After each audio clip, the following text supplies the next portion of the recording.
Make sure that's good. All right. Hello, hello, and hello. I am the S.O.C K, aka Mr. TPK, and we're back again with the 12th session of Death's End.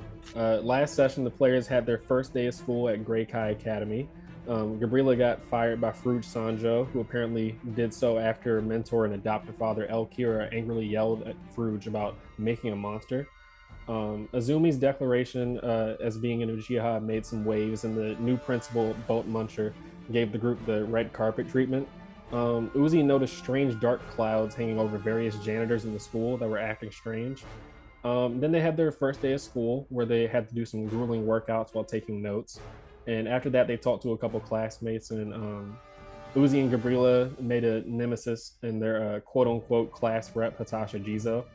And then Uzi spoke with Fuchimaro, the Joshin cultist, who revealed that there's a darkness in the Fire Country and agreed to help investigate.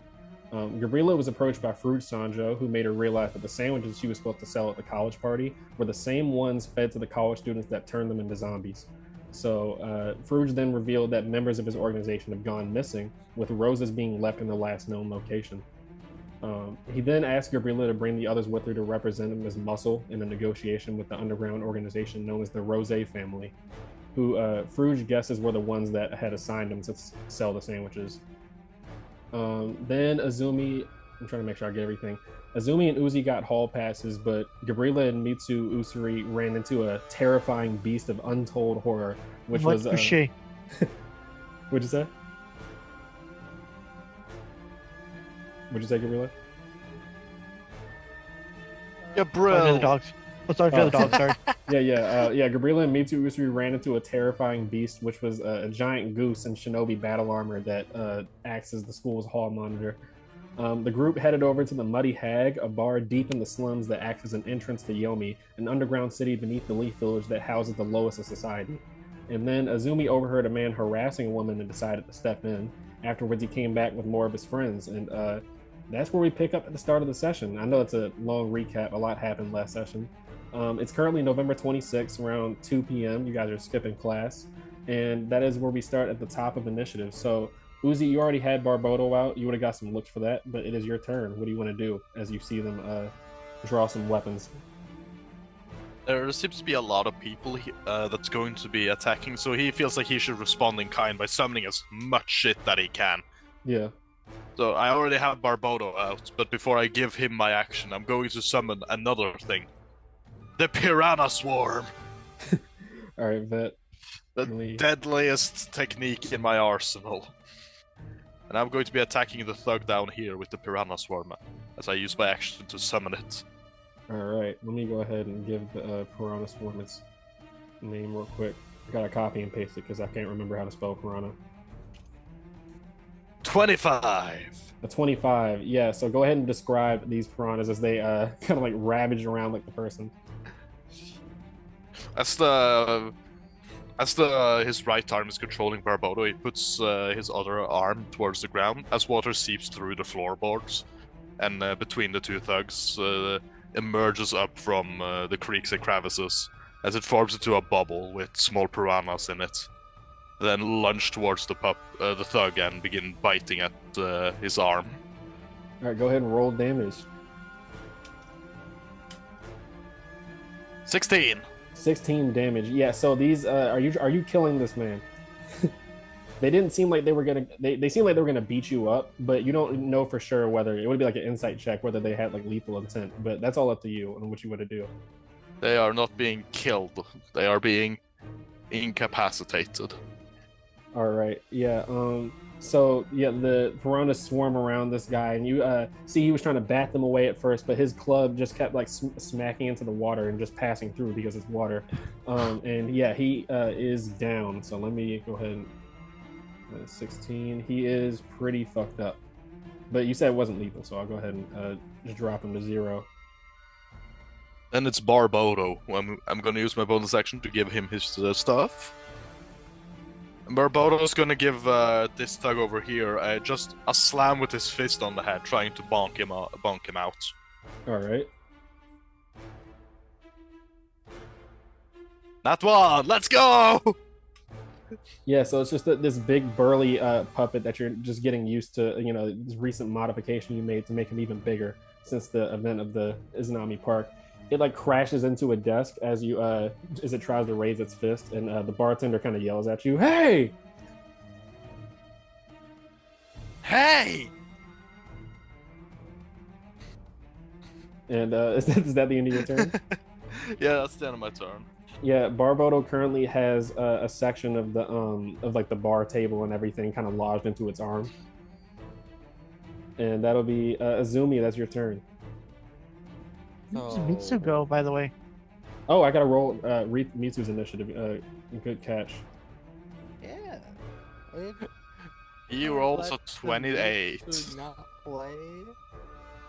Yeah, give me 1 second. He's I just- looking. He's what just looking Mitsu at can that. do. He's looking at the wall. He's having a good time. 19. You did just make me realize I didn't open up Mitsu's sheet.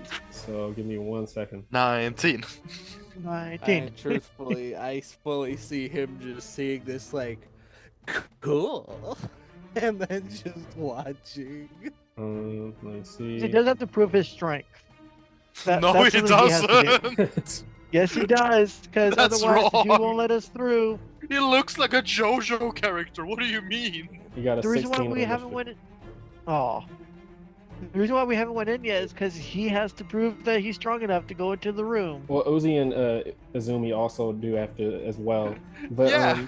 yeah, that is Azumi. It's your turn. The woman sitting next to you in the very elegant kimono kind of puts her hand on your shoulder and says, "Kids, it's fine. You don't have to get yourselves in trouble."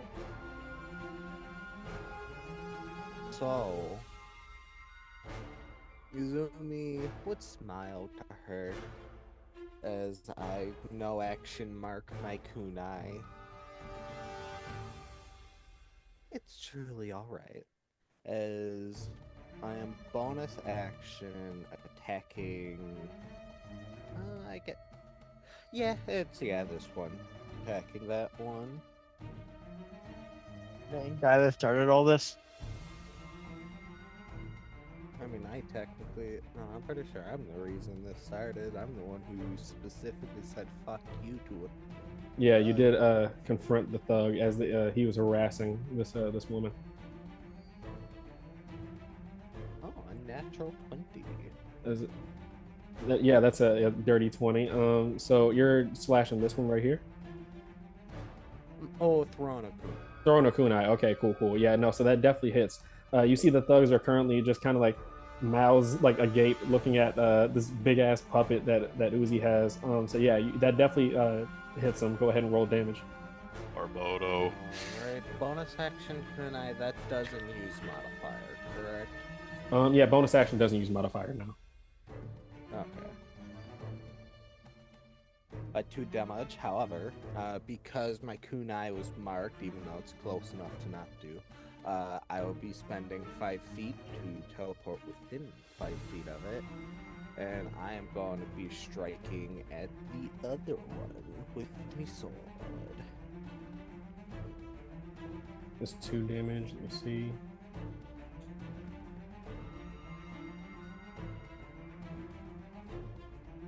Alright, and then because...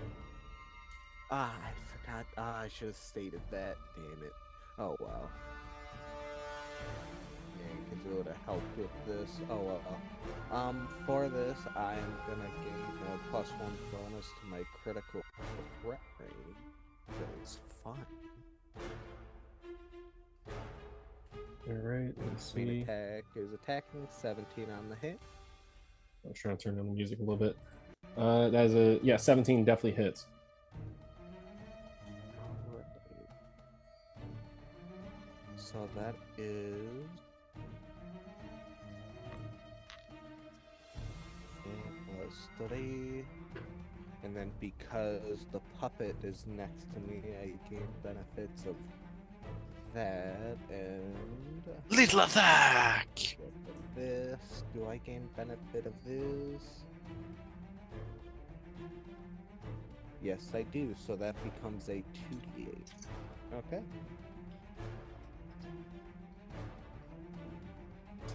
Jeez. 24 damage. Yeah. So are you being lethal with this? Because this 100% takes him out. No, she is very deliberately like using the flat end of her blade, as she does not. Mm-hmm. Like a surface cut. He That sort of wants to thing. make a point, not fucking kill them. All right. Let me have him. Let me have his token turn to the side because he is definitely out.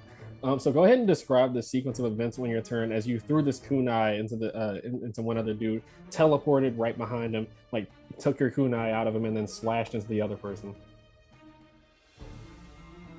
Yeah, so exactly as you said, once the kunai was thrown, it seemed almost as soon as it landed, she vanished from her spot and appeared behind the thug she hit, only for her to twirl, grab her kunai, and then slash in to the one. Though, if for people who are actually paying attention, it's very clear that she used the flat end of her blade, as there's only a light cut, light bleeding, if any, on the thug as he hits the ground. Mm-hmm. As her glare will turn to the other 3 thugs across from the room. Go ahead and actually, I'll have them do it on their turn, but you definitely see they're definitely gonna have to make a wisdom save at their 2 of their people being dispatched in like seconds. Is that being your turn? She will say one thing, and then I will end my turn. You have no business standing in front of an Uchiha. And that is my turn. Yeah, I will say you haven't activated your Sharingan yet, because that would be like, you know, when we, as we discussed at the end of the last session, that would be just like something on your turn. But yeah, no, you definitely see they like they're the one guy that's still up, that's right next to you, right next to Barbodo, has his eyes wide, kind of like darting back between the puppet and then you. And then when you mention the Uchiha thing, you see like you almost see his brow furrow a little bit, and like, go ahead, maybe an insight check. And we'll go into Gabriela's turn. Can do. Insight is +6. 18. 18. Yeah, so as you look at him, you see there's definitely anger there, but it's not the same as the gas mask man, where it was like, as fucked up as the gas mask man was, you could tell there was like legitimate like fuel to the fire, that sort of thing. This one just kind of feels like for some reason the name evokes like anger, but more so in like a bitter sort of sense rather than some sort of like personal experience. But yeah, so Gabriela, it is your turn. Gabriella's gonna watch and hold her turn. She just has her arms crossed or something. Yeah. Mm-hmm. She's just chewing her gum, arm crossed, just watching. Yeah, you definitely heard the security guard right behind you, big burly guy, kind of like whistle as Uzi and Izumi dispatched those 2 thugs pretty quickly. So going on to the thug's turn, so you choose to hold your turn. I'm gonna go ahead and have this thug make a wisdom save, as 2 of his guys surrounding him were dropped. Okay, yeah, so you definitely see he's frantic, but he's not he hasn't gained the fear condition yet. He's more so kind of trying not to look intimidated, you can tell, but you can tell he's a little bit affected. So he's gonna go ahead and he just kind of like mutters under his breath, "Fucking freak," as he is gonna go ahead and just try to attack. Go ahead and try to attack Izumi. It's the closest person to him. 14 does not hit, as he tries to swing just this like baseball bat type of club at you, like swings it over his head, and it's very clumsy, easier for you to just dodge out of the way and everything with your training. That is what he's gonna do. The other thug's back here, so this one is going to use his action to I'm trying to I had a way to like return an attack from being attacked before. I'm trying to remember how I did that. yeah. All right, I'll put him right there. Yeah, so you see one of the thugs immediately gets up, like all three, the other three in the back, they were like kind of like sitting curiously watching what you guys were gonna do. They immediately finish getting up, and one of them like barks an order at apparently like you can see very clearly younger member of this band of thugs. He runs out of the door, and you hear him yell something to like apparently some people to come over, and that will be his action. The other two thugs over here are gonna rush towards you, not wanting their comrade to look bad. So Too late. this one will use his action to dash. So he just runs over and kind of hops over, like slides over the top of the table and lands in front of you. You see he picks up a bottle and smashes it over the table as he says, "We ought to teach you some manners." And this other one over here will move 30 feet. Yeah, he'll move over here, kind of like knocking some chairs down as the bartender yells at him. He's just gonna probably hold his action to see what happens. So that'll be the thug's turn. Uzi, it's your turn again. Oh wait, no wait. I just realized Mitsu's not on the thing. Yeah. Yeah, Mitsu's. Mitsu. Mitsu! I don't know why I did that. Give me 1 second. Mitsu's gonna fucking throw this guy. That is what I predict. Mitsu's gonna talk to him. So as soon as you guys started fighting, you see Mitsu yelled out, kind of like the entire bar shaking, like the glasses on the tables shaking as he yelled out, "A fight! Hell yeah!" And you see he gets super pumped and runs over to the thug that just ran up to you, and he is going to, let me see, where's Mitsu's sheet?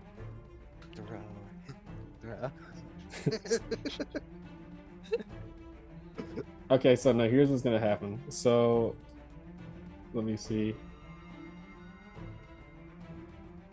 I'm trying to see if I have this right here.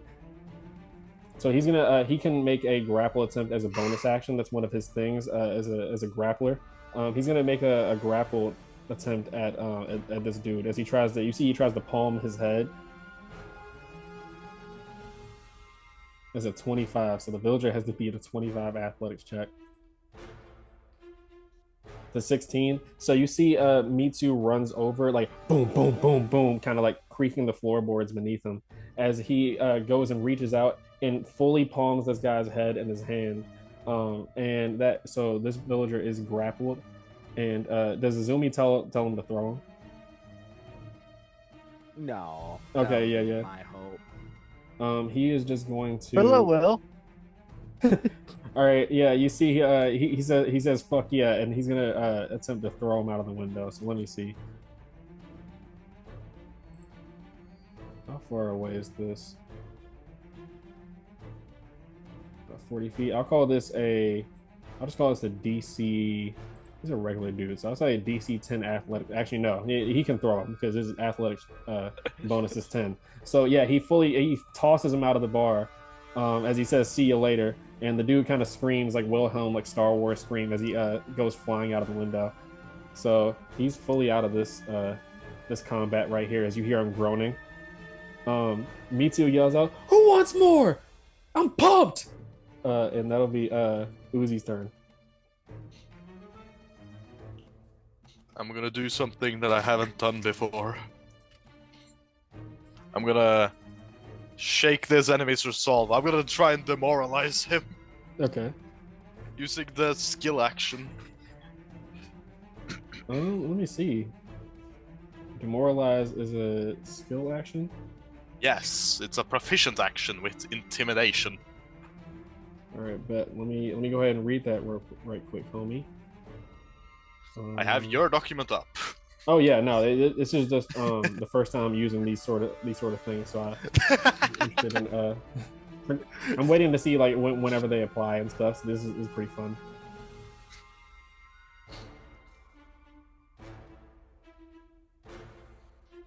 Yeah, let's give my Oh yeah, you're on the sheet now. Yeah, no, my like when I'm running stuff, it takes a minute for certain things to. Yeah, I know.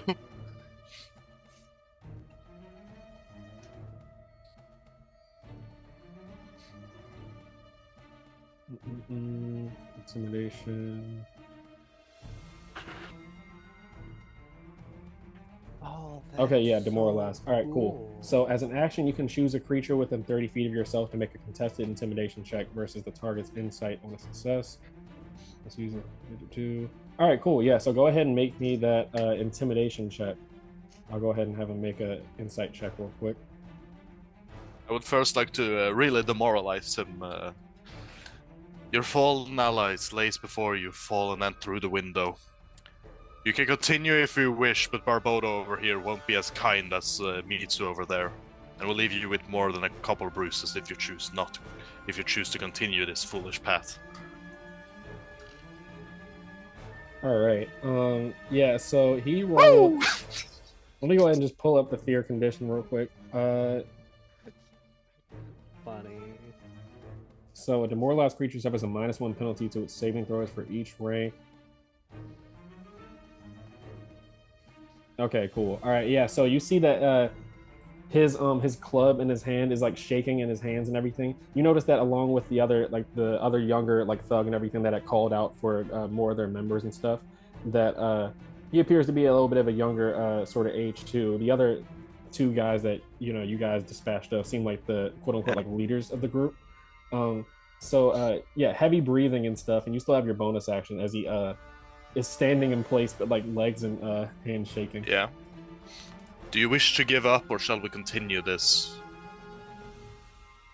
He looks at the other thug that's currently the one that has his ready to action, and is like glancing back between him and then you. You can tell this one specifically probably isn't going to attack you, but like if you attack him, he might like react. So yeah, that's The one in front? Like this one? Yeah, this one in front of you. Yeah. Yeah. Okay. Like, you don't know who you're messing with. Sure. Don't stand still. Don't move, and you'll be fine. I'm gonna send the piranha swarm down to this guy. Okay. As my bonus action. The thug kind of is shouting over to the one that you were currently talking to, like, Willem, what the hell are you doing? Damn it. That's a 9. Yeah. So he, not knowing how your jutsu works, he uses his ready to action, his reaction, to try to smack his club at this piranha swarm, and it just passes through. Damn Shinobi! I'm gonna move 5 foot backwards, and that's my turn. All right. I got to demoralize someone, Yiffy. Azumi, you look at this thug right next to you, apparently named Willem, that's currently shaking in his boots as the other one down at the end of the bar is kind of shouting at him.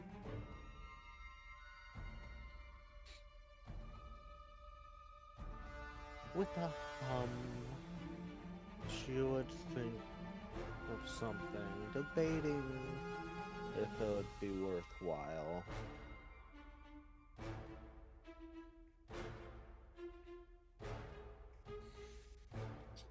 Izumi would raise her. Izumi would raise her Shokuto towards the thug standing next to her. More's intimidation. Okay, yeah, you can try to go ahead and make an intimidation check against this thug. He's gonna be doing this. That was the specific thing. Tell you what, I'll overlook your group's rudeness if you're willing to trade a little information. He speaks up as he's trying to bat away the piranha swarms. The older one in the back kind of speaks up for the younger one next to you as he says, "What kind of information you're talking about?" My clan. I'm tired of not being in the know-how, and it seems like you all have at least something to tell me.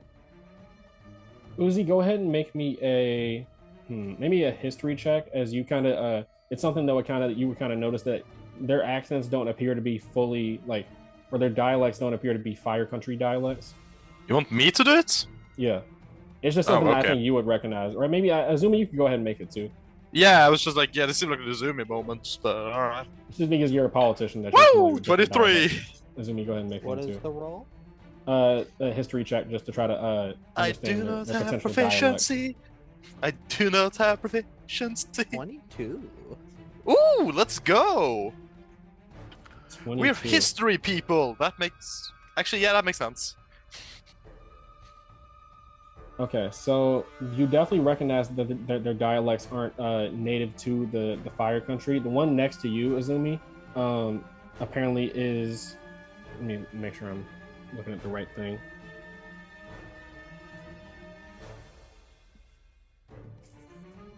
Yeah, so you get a distinct land of Earth dialect from these gentlemen as they look at you and they basically just from their experience they talk about like plenty of their what's called members of like their family and like different people that they know that were like affected by the various like droughts and like problems that the Uchiha clan caused. Essentially, he like speaks up and says because the older one kind of recognizes the situation right now that he essentially calls you guys devils that take everybody else's resources.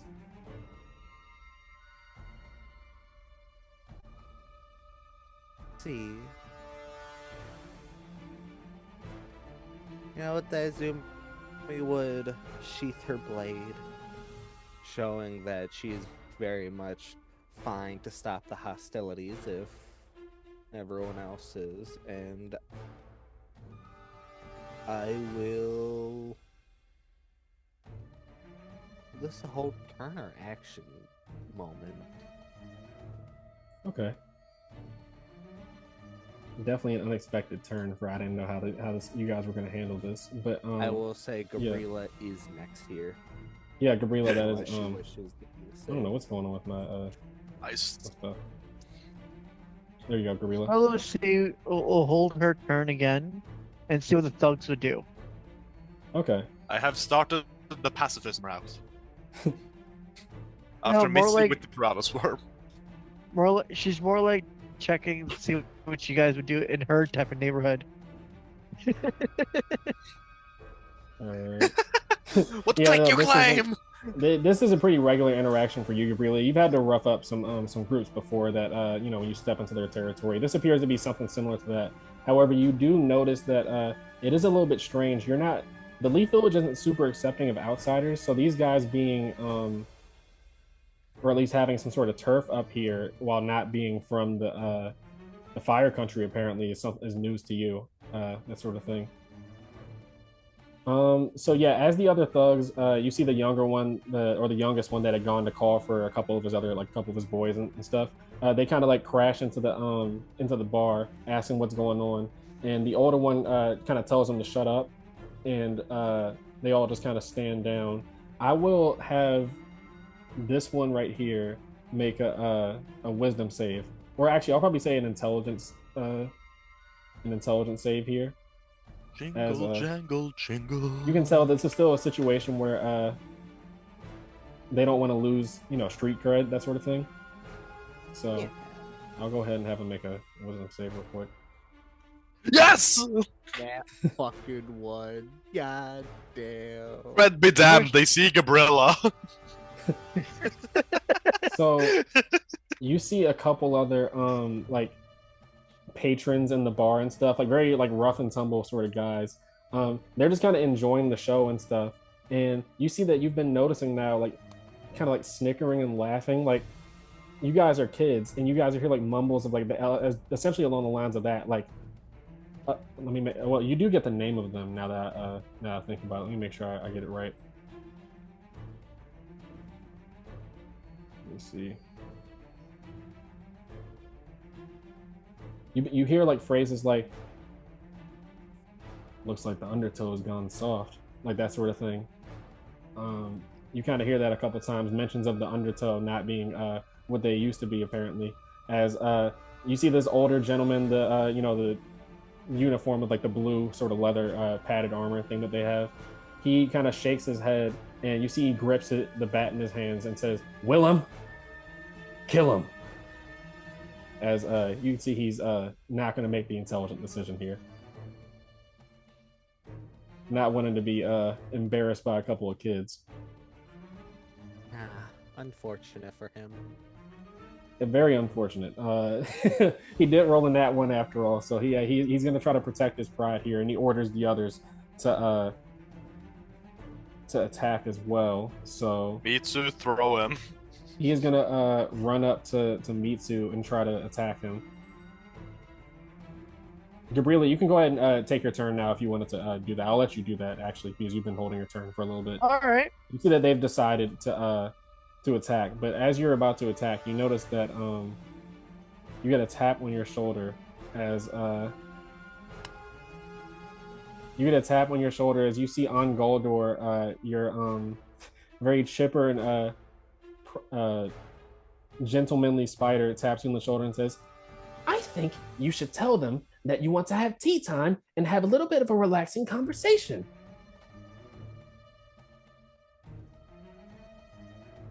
She's going to pet Al Gore. Well, she can't really pet him on the head, but she's going to just tap him like a little bit, a friendly tap, with a very like cutesy smile on her face. Oh, she says, "It's not that type of neighborhood. Maybe next time we'll do that, okay?" You see he looks very displeased at that, but yeah, go ahead and you can do your turn. All right, she's going to walk. She's yeah, so she's gonna walk here, right here, which is 15 feet, and then walk across everyone. Or about everyone to right.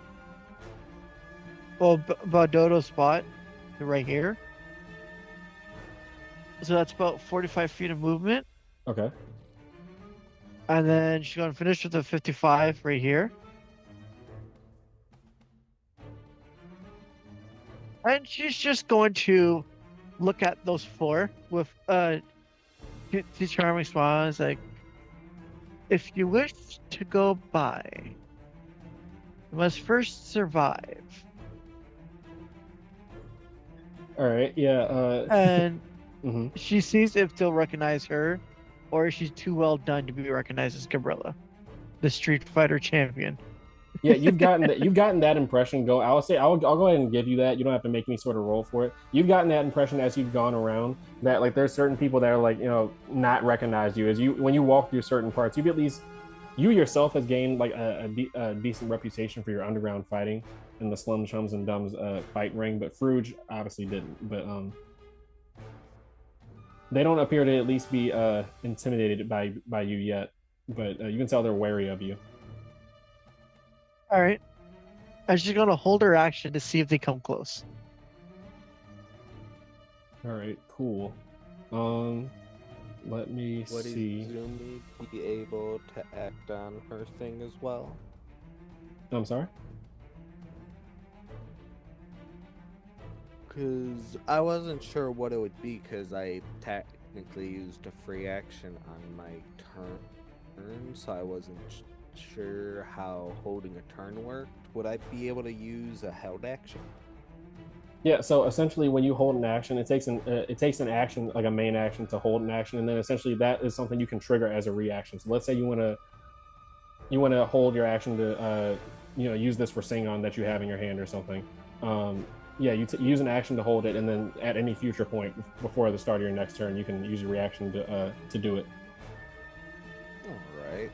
Then in reaction to the thug saying, "Okay, kill him," Izumi is going to attempt to knock out the other thug here with her sword.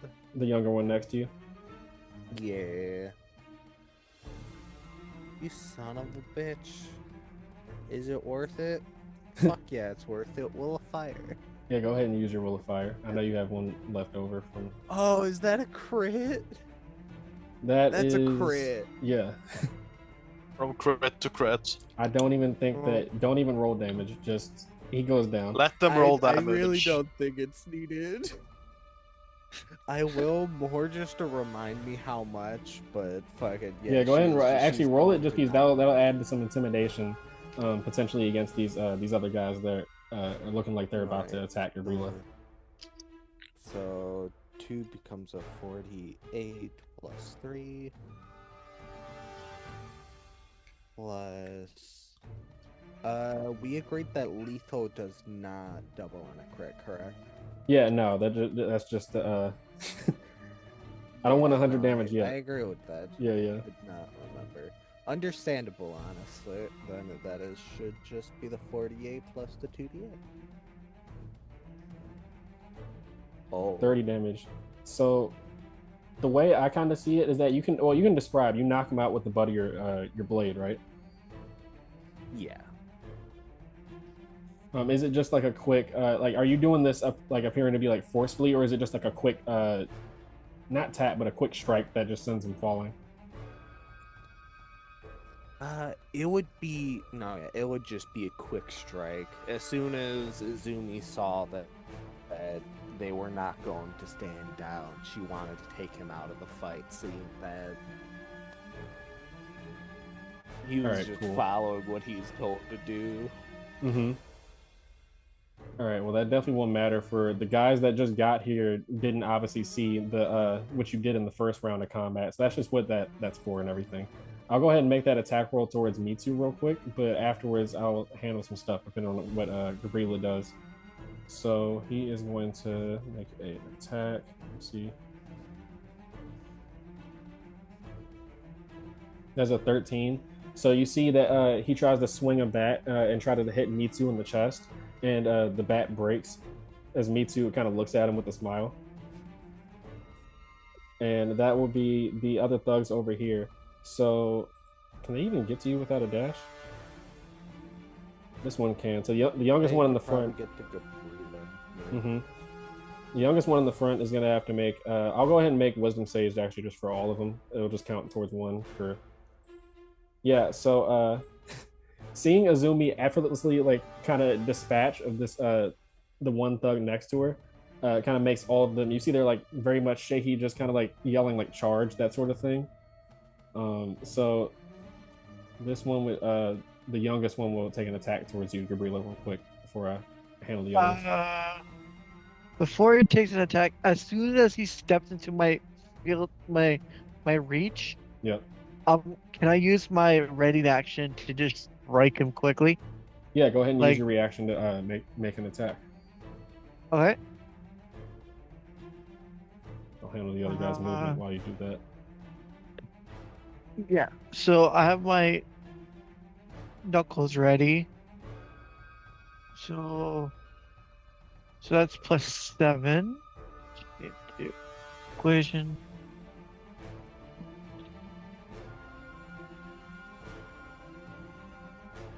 +23, and with the light property, she gets to strike again.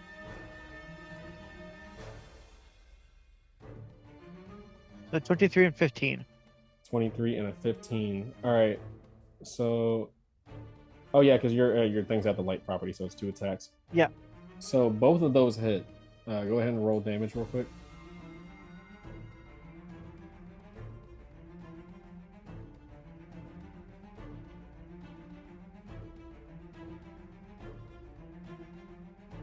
So it's 18 in total.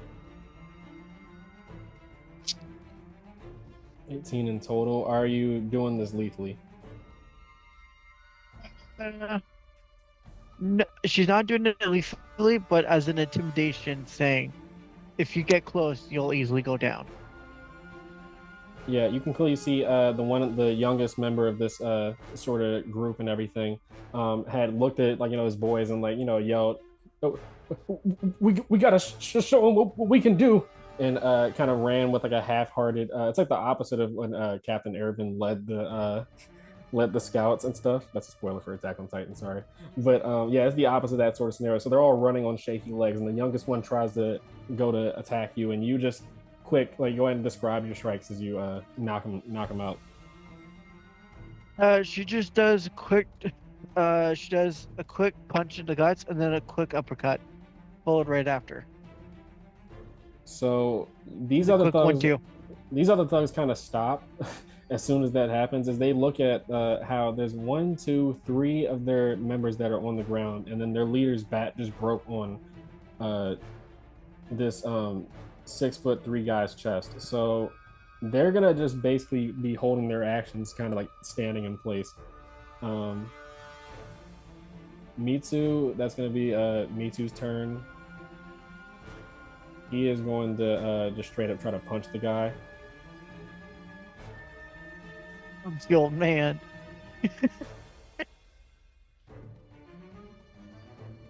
25. Let me see. Yeah, so seeing that this thug did not make the intelligent decision, he's like, oh, so we are fighting after all. Boom! And sends him flying, kind of like crashing over the edge of the table. So he's knocked out. Mitsu didn't kill him, but he punches him in the chest, and you just hear all the wind get knocked out of the guy as he like falls Family Guy death pose, kind of like crashing over the table and just flopping onto the ground. He gets in a little bit of like a sumo like ready stance and yells at the others that like come at him, and that's the end of Uzi. It's your turn as you see these demoralized thugs are kind of like in the back just looking at you guys.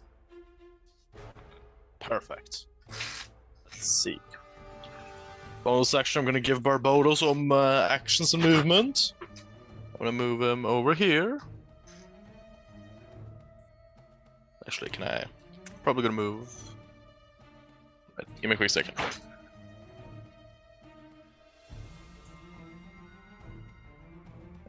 Okay, good. I can go around the villager. Yep. Barely.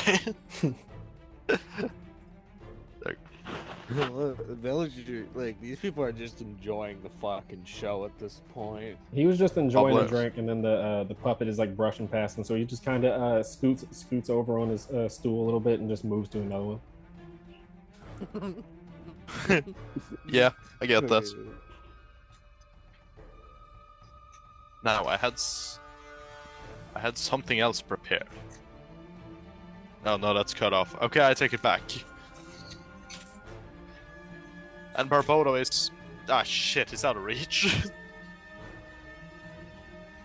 Well, doesn't he have a Naginata? Yeah, but I don't think that has reach. I'm pretty sure a Naginata has reach, if I'm not mistaken. Okay. Oh shit, it does! Yeah, it's a two-handed weapon, because that's why I was pretty sure. Then we take a swing at this man who is actually in reach.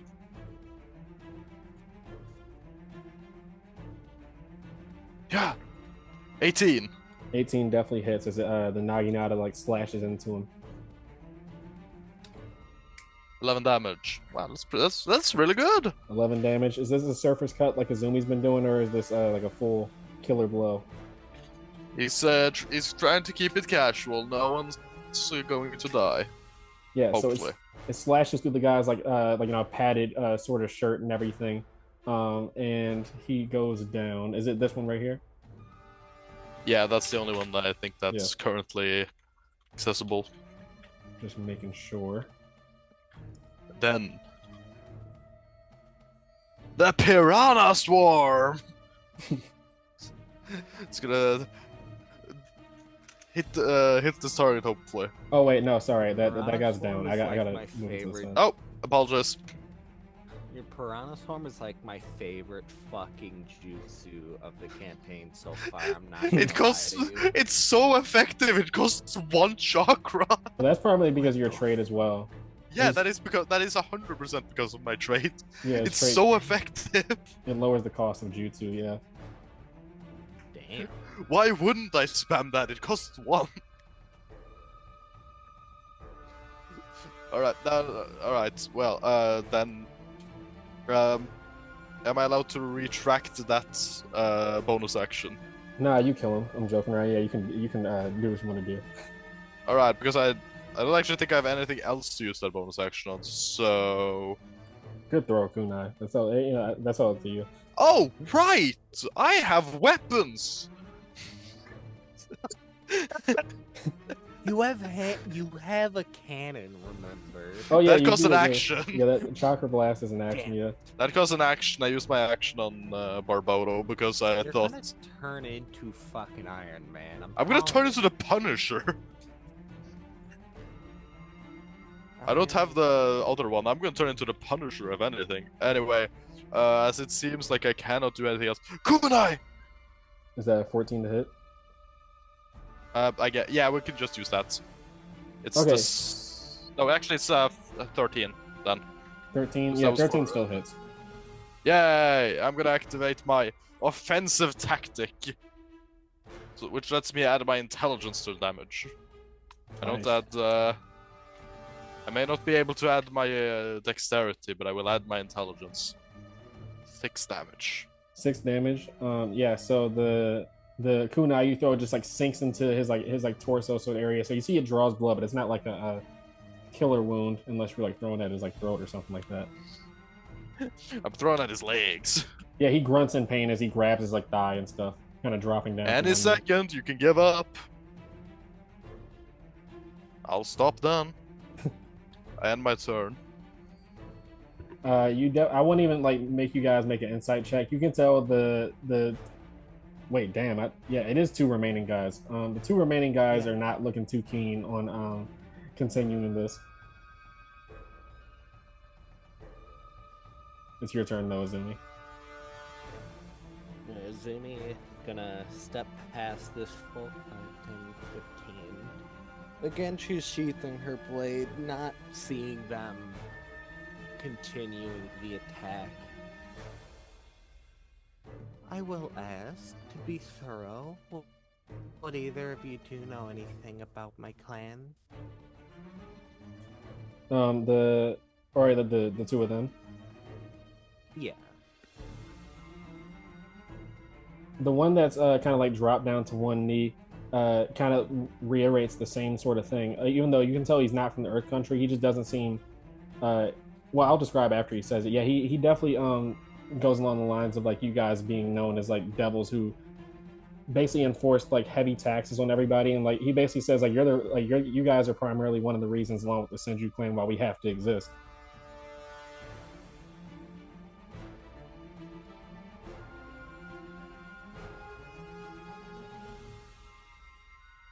You can tell not from like personal experience like before. Like none of these guys seem like that they were like around, really in contact with the Uchiha clan when they were like still around. But you can tell that they felt the after effects of like what they did like society wise. The other one that sorry, go ahead. Go on. No, you're good. Go ahead. No, I was gonna say that the other one. I'm just making some rolls here to see like what background they have in this sort of instance. The other one that's currently up, not like the one that got slashed or hit with the kunai. He doesn't seem to have any like particularly negative feelings about the Uchiha. Like he seems kind of indifferent. Like basically, they never really cared about us. No, I don't really care about them. He does mention one person that you heard before, Renji Uchiha, who he kind of states that he seemed like a good one.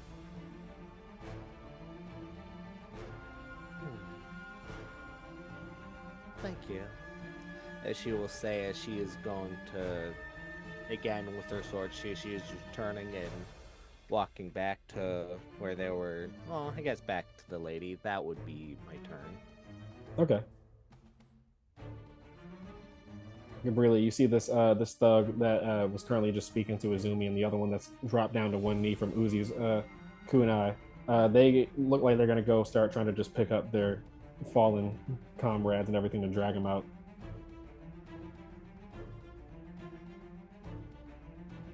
So we're done fighting then? Can we continue on what we were doing? They just both kind of scoff. Like disappointedly.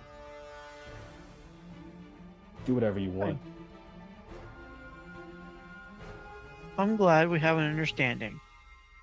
And she's going to begin walking back. She's going to walk back to the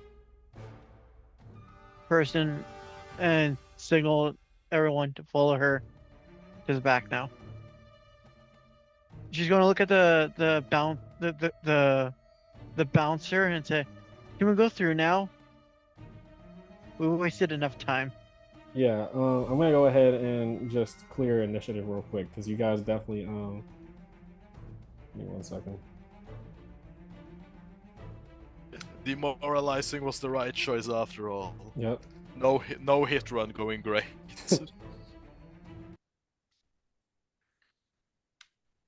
Yeah, Izumi is just going back to the woman, smiling. Do try to be safe. I gather this isn't the most safe area.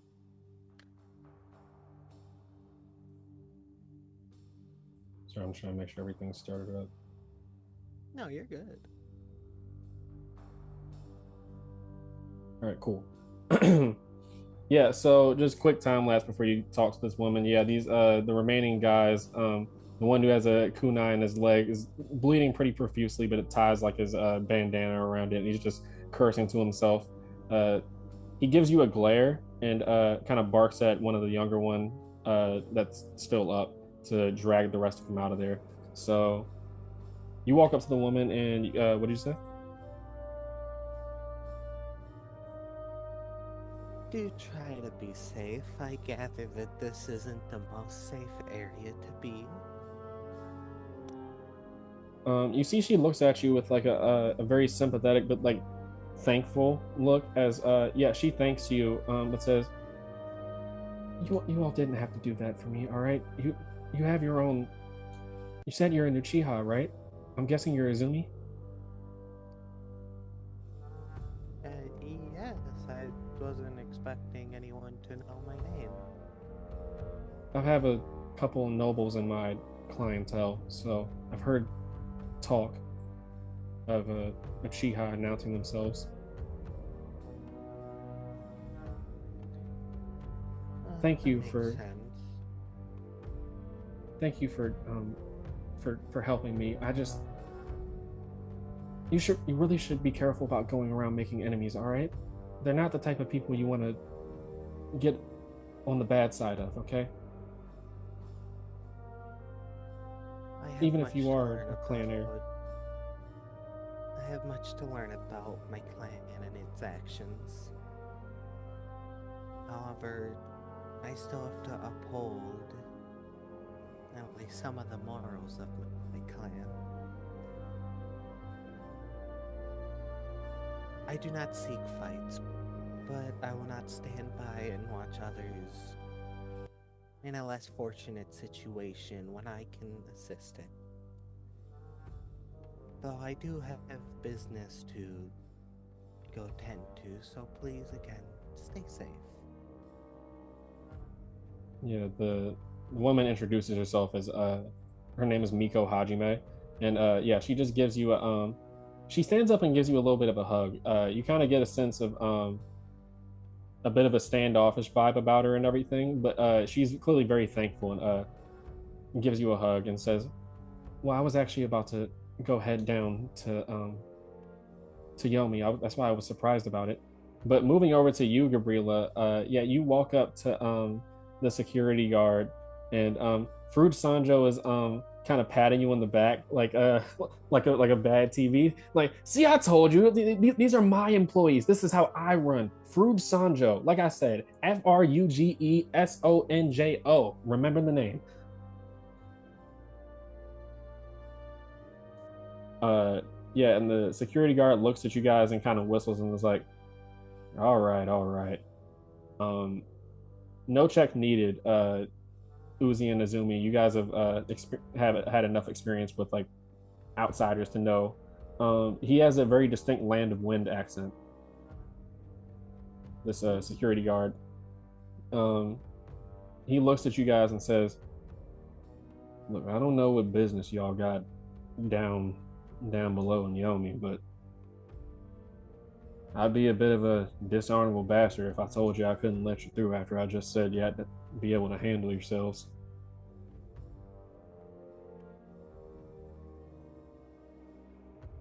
He introduces himself as, let me see.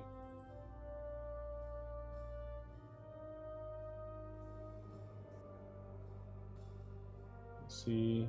There we go. Yeah, he introduces himself as the Hound and says that you guys got any business with Yomi? You need to tell me up front.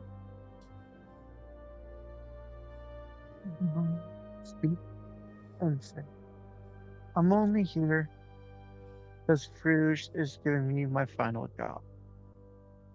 Once I'm done, I'm gonna go back to my happy little world. Maybe visit once a while for just so I don't get rusty my flights. But I'm just here to do a job. Rouge Yeah. has the thing to do with them. He nods, kind of having his hand on his chin. He picks up like a glass of whiskey and is kind of sipping it as you're explaining. Um, he nods and says, "All right, I'll let y'all through, but be careful of the enemies you just made. Those folks right there are part of the Undertow. Usually tied up in businesses, smuggling things of the like. Not folks you want to get on the bad side of, even if you are Shinobi. In fact, I'm pretty sure the Undertow might have a couple Shinobi in their pocket, but that's not for me to know. They call me the Hound because whoever goes in or comes out of Yomi is going through me. So just be careful, all right?" Thank you for your warning. And then she's gonna walk through. Izumi is following. All right. Let's do this. Let me see. He does ask Fruge one more thing just to make sure as he kind of glances at you guys with a little bit of a concerned expression on like what specifically, and you hear Fruge kind of whisper something. You hear like the name like the Rose family. You see the Hound, his eyes kind of like widen, like eyebrows raised and everything, as he kind of looks at you guys with a little bit more apparent like worry on his face. But you see he decides not to say something, and lets you guys through. So you guys head through the door and you walk into a. Let me go ahead and just move you guys all here.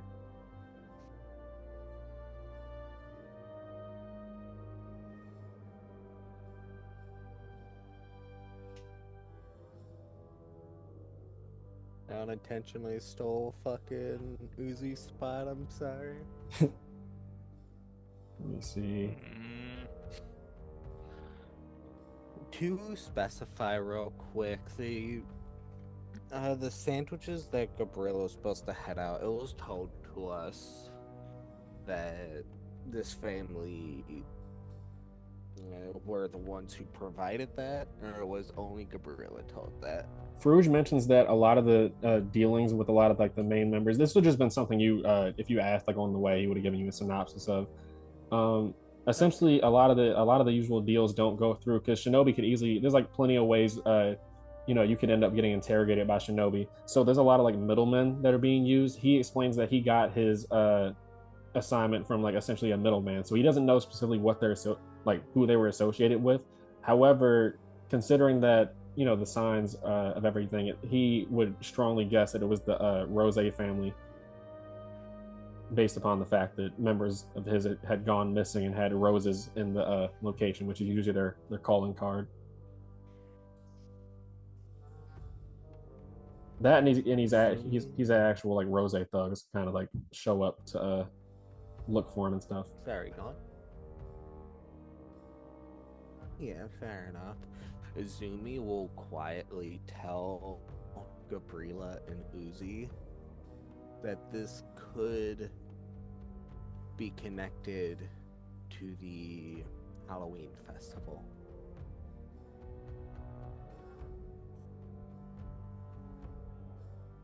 All right. Now, this is where Gabriella's street smarts will kick in. That she barely shows you guys.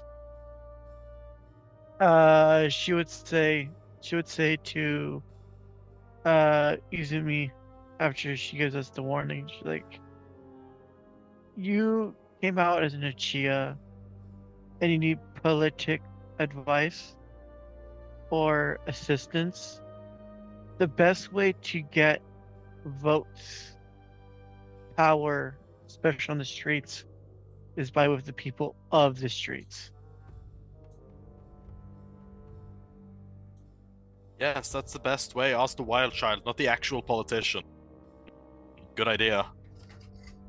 She's gonna look at Uzi after. Do you say that out loud? Do you actually say that? Yes. Okay. Gabrilla's gonna look at Uzi after saying that. It's like, when was the last time you were down this area? When was the last time you actually spent time with us, us commoners, you should say, or us normal people, not Commonwealth? When was the last time? How much political influence do you have over the underground? I have a reputation of winning fights. You have a Let's just say reputation. that.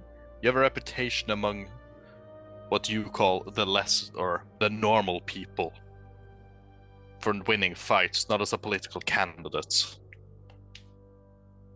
But where do you think all the trades go? Not through your goddamn privileged town section. They come through here.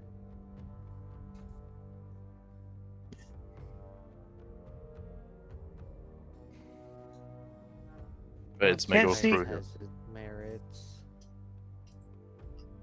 You can't see everything from your high chair. In silver spoons.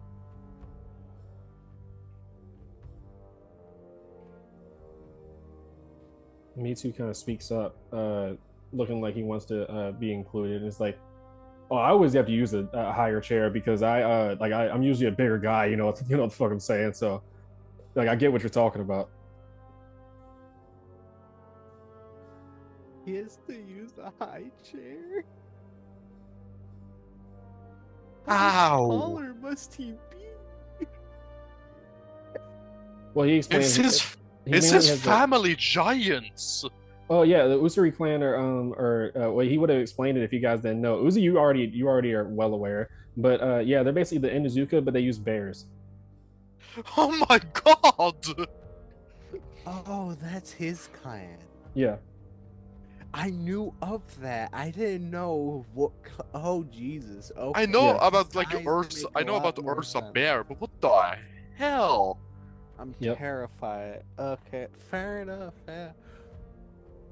yeah. So he explains that he usually has to get he had asked the teacher to get a custom made desk, but he's still waiting for them to build it. Oh. Why do you shit, think Gabriella sized him up first thing? He's definitely the strongest person in the class. He fights bears. The point wasn't the fact that he's big. The fact is that he fights with a bear. But I yeah, what did you say? Before I forget, there's one thing Izumi meant to do just for general security. I would say probably as we're beginning to walk down, Izumi would be going through her set of kunais and would be marking each one before handing each one of them off to at least us four. She doesn't know if Frucho would want one. Fruge will Yes. Fruge will accept it. Then she will give one to each one of them. If we are to become separated and you need assistance, use this to attack. I am able to come to the kunai when certain conditions are met. In this case, cutting someone would be enough to get my attention, and if I am able, I can come to your aid. All right, and before I move you guys over, let me go use the bathroom real quick, and we can continue. I request please mark that you have that, because that is a very nice thing to have. Like the pepper spray and bear spray? I mean, yeah, it's just marked kunai, and then you can name it whatever you want. It's specifically Kunai. just a way that I can get Mascot summoner. to. Wow. What? You know, fair enough.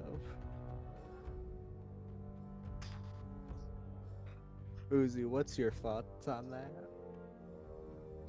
Izumi calling kunai. Understandable. Though I do love mascot summoning better.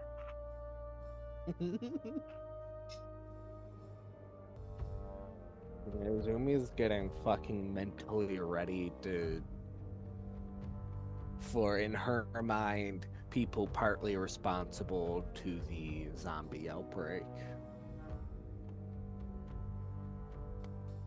Yeah, no, I like to drop in little details like that. That can be, if you piece together some puzzle pieces I drop, you can kind of see what's going on. Yeah. So you guys walk past the door, and you walk into a completely bare and empty room. Like, definitely a lot nicer than the rest of the rundown establishment of the bar of the Muddy Hag. You see this room is very furnished and appears to be like very clean. Kind of like stone tiles on the ground in front of you. And Fruge kind of you see he walks over to one of the stone tiles and kneels down and taps some stone tiles that like sink when he taps his finger onto them. He taps like a little like essentially like a combination, and you see like some blue glowing sort of seals pop up. Uzi and Izumi being Fuinjutsu people, it's notable to you. You see some Fuinjutsu seals pop up as he like taps the stones in a certain order, and you see the floor open up. Ooh. He walks back over to you guys, and you guys walk down some steps, a little bit of a dark, dimly lit corridor with some lamps that are clearly need to be replaced, some gas lamps and stuff. But yeah, you get to a out of game. It's essentially like those like really old school like shaft like elevators. Yeah. Like with the big ass door that instead of like the compact door that we have like now in like the real world, it's like how they had like that big like kind of like multiple sliding doors that like make up like the elevator and stuff. Yeah, so big cage doors that are just like the furnished stone tiles up top appear to be a lot nicer than the rest of the surrounding sort of cavern that you're in. They open up and Fruge motions for all you guys to walk in as he walks in. Yeah, Izumi, before walking in, is gonna make a smart decision and summon Kakacha. Even though she fully expects Kakacha to still be in trouble. Yeah, so Kakacha, let me see. You can go ahead and drop him down.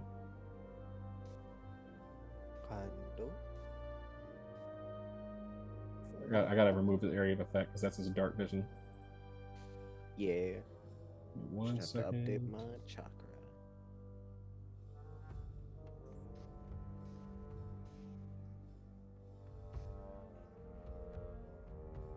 All right. Yeah, so you summon Gakacha, and you see that Gakacha currently has a little book in his hand with like a little pencil that's made to kind of like not latch onto his paw, but made it so that he can essentially write because he doesn't have opposable thumbs and stuff. Yeah, you see that he has a small little book that looks like a small dictionary, and then like kind of like charcoal pencil, and he looks very very tired as you summon him. Yeah, Izumi is just gently gonna take the adorably cute accessories. Well, this is from him being grounded. He has to do the same punishment that you guys did of writing down all the words in the dictionary. Yeah. We have a situation. So for right now, I'm gonna put your punishment on pause. If we can help it, we're not telling Mom about this. He gets a devious grin and asks, "Money?" Not money. He pouts. Yeah, Zumi after that is just gonna pick him up and just put him on her shoulders as she is ready to go. All right, bet. So yeah, no. So you guys walk into this this elevator, and Uzi, go ahead and make me a. Yeah, I'll actually say everyone make me a perception check as you walk into this elevator. Is Kakacha included in that? Yeah, you gotta 5. make Akasha. Yeah, a 5. Heck yeah. So let me roll that, and then I'll roll for Kakacha. Kakacha, I beg of thee, please roll better than I did. Perception, that is a +4. Gabriella? No, yeah, Gabriella's here. A 3. Was that Kakacha rolled a 20? Yep. Yeah. So you guys aren't really able to notice as it's still very dimly lit in here, and this is kind of foreign to you, Uzi. You've only seen. I'll put it like this: the level of like technology awareness, Azumi, you're aware of like stuff like walkie-talkies and stuff that the World Trade Organization has, but this is very advanced. Uzi, you've only ever seen like elevators and stuff like that, and like these like big industrial sort of things in like the land of grass whenever you've gone there for like to accompany your mother and your family with like political meetings and everything. This appears to be like a very crude sort of replication of that, but a very well done crude replication. No electricity though or anything like that that you would guess from like a regular elevator. This reminds you somewhat, as Gakacha points out, at like the corner of like the quote unquote like ceiling of this that's connected to this like stone wall and stuff. Gakacha points out to you guys seals in the corner of this elevator room, and Uzi, as soon as you notice it, you notice this is very similar to Shimura and Uzumaki seals, specifically the ones that you guys use to essentially have like homemade elevators with the updraft seals and that sort of stuff. You know that the Uzumaki and Shimura were obviously very like the top most experts in Fuin Jutsu, and this looks very similar.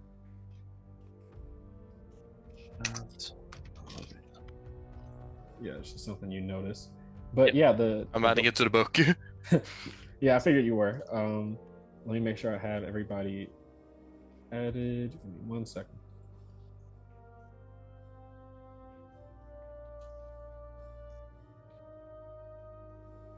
Pretty sure that's everybody. Oh yeah, I gotta add Kakashi.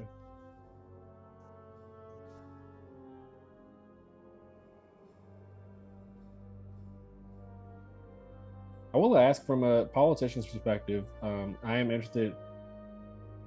I guess yeah, I would ask Azumi as well. What's your guys' impression so far been of this area, being that this isn't really a familiar area to you? Gabriela, this is like a natural sort of area for her. But I was just wondering, what is their general sort of feelings going into this place known as the Underworld? Izumi is almost fascinated by it, as she sees learning this type of stuff as something she has to do regardless of the fact. Yeah. And seeing just how extensive and clearly well funded at least something is down here is just impressive, if nothing else. All right. But yeah, so you guys get to, as the doors slide closed,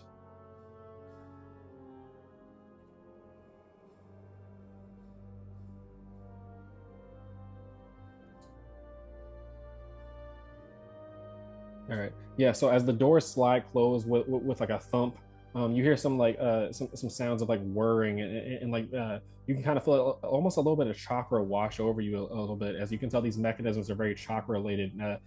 Intricate seal work that you can feel and see lined like across the cavern as this elevator slides down through this like stony sort of underground. Eventually, the surrounding underground breaks away, and you all see below you this mass, like broad expanse of this underground city, kind of a dark reflection of the Leaf Village's vibrant and bright architecture, very like creative and like ambitious architecture the Leaf Village is known for. This is exactly the opposite. Only the bare essentials of these buildings that you can see in the distance have been built. Just the ceiling has just been kind of crammed onto there. There's no craftsmanship with this area, contrasting with like the nice elevator you're in. Um, Actually, very similar to the elevator in that it is very well built, you can tell, but only the bare essentials have been built into it. So it's very crude and almost colorless and dreary. But you feel your skin start to sweat a little bit as it gets extremely hot and muggy. The smell of like not sulfur, but like hot sort of gases from like underground caverns, like like a earthy sort of smell, kind of dominates your nose as you smell like a lot of smoke.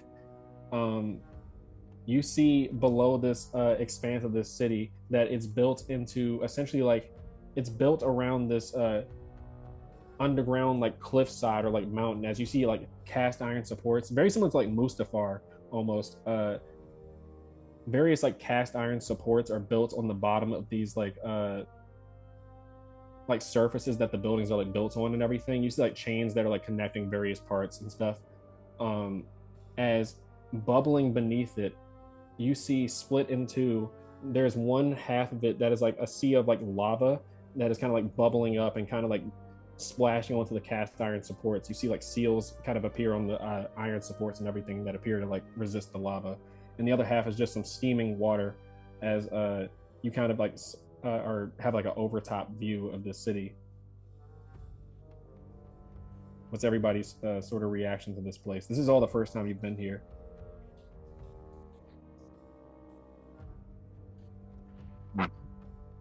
Theo Smith worked on this to make this place even livable. Like, that is entirely what Izumi is thinking, because she is seeing the lava, the seal work, and just thinking of the elevator.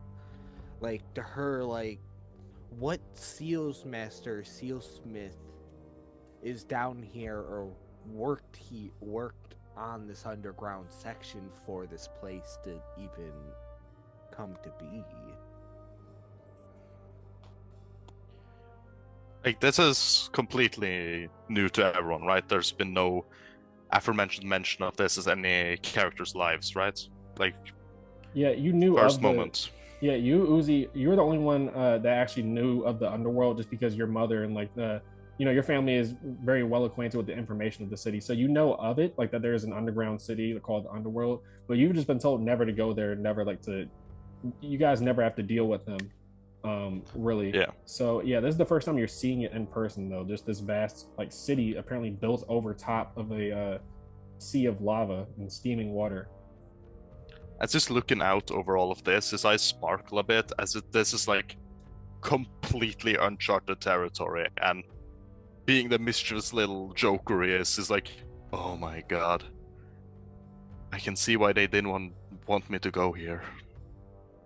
It's so encapsulating. It's just like staring into the view, enjoying everything that he's seeing about how everything is, so, like as you said, somehow built very well, but also very crudely. Yeah. Gabriela, what's Gabriela's reaction to this place? Gabriel's reaction to this underground city. She's been in a pissy mood all day since Fruits came to get her, but she will look at this and be in awe, as she just loses composure for a bit, just laying out the place, memorizing it, looking at everything before putting her guard back up and making sure and watching the people around her move. Gotcha's 100% been here before. Yeah, Kakacha, you're actually surprised. He doesn't look too. He's actually yawning right now and currently just like snoozing as you guys are, sliding over top of this city and everything. I said it as a joke. God He does damn look it. pretty discomforted with the smell and stuff as he kind of just like mumbles in his sleep. But yeah, Ungoldor is horrified at this as he looks at. He's just like mumbling to himself, the lack of elegance, the smell. This place is not a place for a gentleman.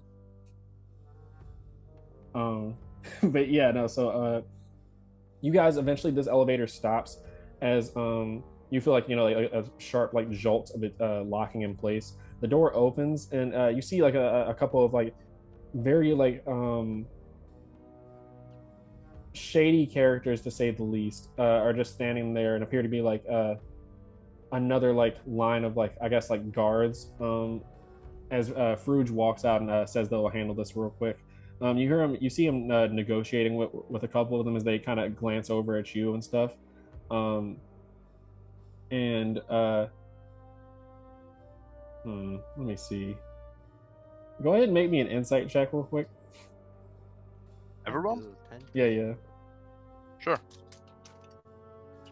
My insight is Mine's a +6. decent. You said Kagacha's napping, so I Yeah, will- Kakacha is Aww. present.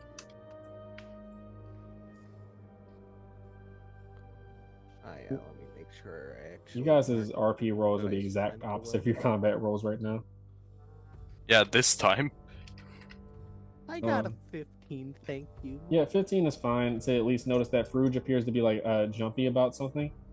And he walks back to like the entrance of the elevator and stuff like that. As you can clearly see that this is like some sort of like checkpoint essentially that you guys have passed through. They look at you. I'll say that you notice a couple of the goons have like tattoos of like a rose on their neck. That you can tell like a little bit more of the nicely dressed ones as they look at you and give a nod to Fruge. Fruge appears to be like happily or like nervously excited about something as he walks back to the entrance as the doors start whirring. And you see the doors. He stops just before the doors like close and everything, and he says, "All right, so you guys are gonna do great. All right." I would like to do something. Mm-hmm. If he tries to wait, where did you say he was positioned again? He's just outside the entrance of the elevator as like the first like door was like closing and stuff. If he tries to go back into the door and leave us there, I'm casting bind. Yeah, go ahead and cast bind because that's what I happened. fucking knew it. It's one out of like three like of the front of the doors that's like closing and everything. Hell, not charisma save. All right, yeah. Let me go ahead and have Farouj make that. Okay, I'll say with that with the insight check, Azuma, you can tell that he's not malicious about it, but he's very clearly like hiding something. With that 15, let me see, where's this charisma at? This is Depending on if the bind goes through, it depend on what Azumi does. this is a snake sensing the intent of another snake. That's a 15. Does that pass? I have 16 DC. Yeah, so he is binded in place as he as the door is like still closing, but you bind him, and he's like, hey, all right, wait, let's calm down, You're hiding something. Yeah, I look, you guys. This is a part of you guys are supposed to be my muscle, and all right, a little new requirement came up, and I just have to handle that first before we handle everything we need to do. Can I insight roll him? Yeah, go ahead and make. I want to see if this roll, is yeah. truth or if he's just Azumi like. is entirely doing the same. Like... This is the most bullshit I've heard. They agree with me. This is bullshit. Yeah, so like I said, he's clearly not malicious. Like he's not like leaving you guys to die or something like that, or like doing anything bad. However, actually no. He's very clearly leading you into something dangerous, but it's not with like a malicious intent, if that makes sense. You can tell that he just has some sort of ulterior motive that he's trying to fulfill and everything. This is like an opportunistic sort of lie that he's telling, essentially. Oh, no, no, no, no, no, no. Gabrilla will speak up. She's been silent this whole time. But she'll speak up, Fruge. We're here to do one thing and one thing only. If you bring us to do another thing, and it messes everything else up, I promise you this, my next fight, you will not be the spokesman. Look, I'll tell you this. You guys have a chance to help me clear this whole thing up with the Rose family. Let's put it like that. You're right. This is the last favor. Going to be there. Last favor. Do you say you're gonna be there? Yeah, and you're gonna be there. He immediately his eyes widen in fright. Let's talk snake to snake. As he's just kind of like holding the. I would say that for Bind it's or specifically for Fruge, it's less of strings and more of a chain that is wrapped around his torso.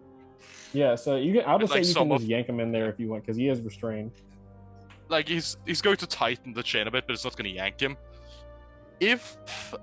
How much is me letting go worth to you? Talking about like in terms of like money.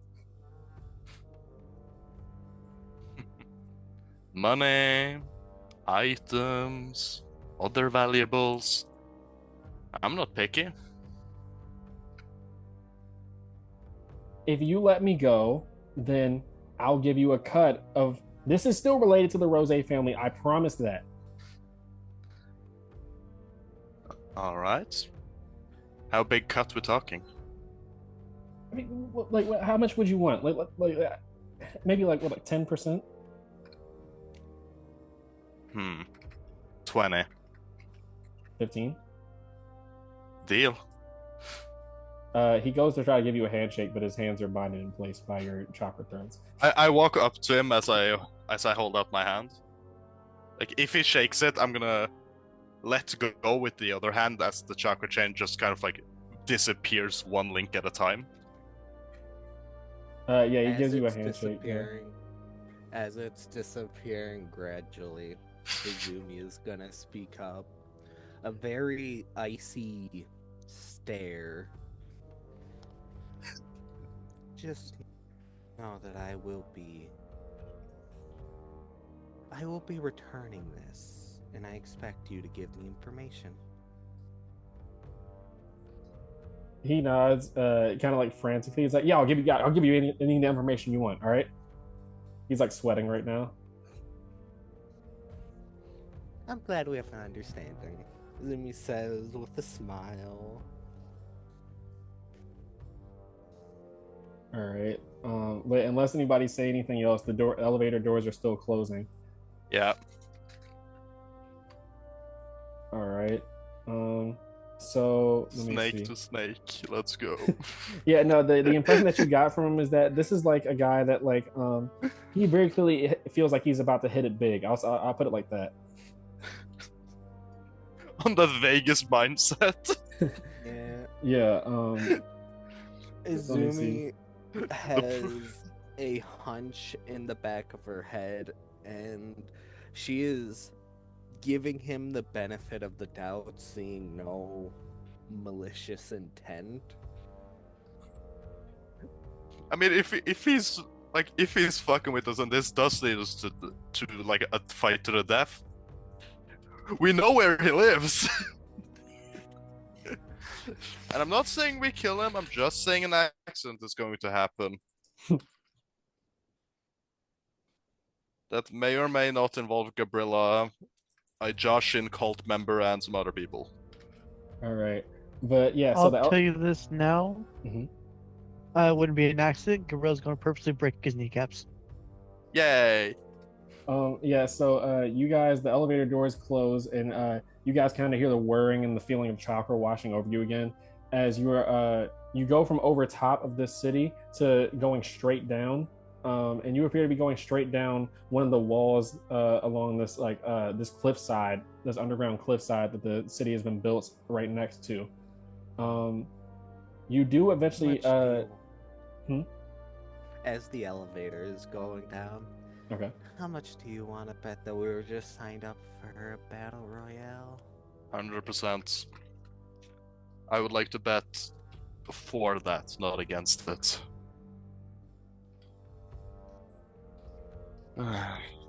Umbrella will speak up and say, you know what? If we do enter a battle royale, I'm selling Fruge out. you two can sit back and relax. I need to blow some steam. I will take you at that word. I will not intervene unless you ask me to, or you're about to die. I'll use my own judgment there. The whole reason I came along is because we're a team.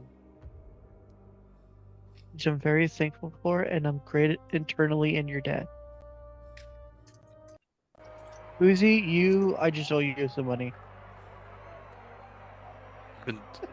That's been the case for a long time, and now you finally want to settle things. As you guys Hey, are having this we'll conversation, call it 2 favors. put it on my tab. Actually, he owes us a favor. Do him 2 favors. But Oh god, that music is not helping the case. as you guys are, I'll go ahead and stop the other first music first. Give me 1 second. That's Coliseum music right there. As you all are having this conversation, it starts very muffled at first, but you almost feel like you hear, like, you know, like you feel like a vibration beneath your feet just from this, some sort of very loud sound. It eventually comes in as like this white noise till eventually you hear a muffled sound of thousands of people cheering, and like you hear like, oh, and then you're like, blood, blood, blood, blood, blood. As you guys are lowered through, eventually your elevator stops, and you hear a mass amount of cheering, and it opens up. And give me 1 second. You see Mitsu starting to get excited, like he's like vibrating in place from like excitement. Someone else be my Just name. do a few rolls before I forget.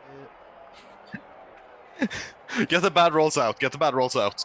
No, this is for the kunai because I'm using the ammo rule in case I have a kunai stack or not.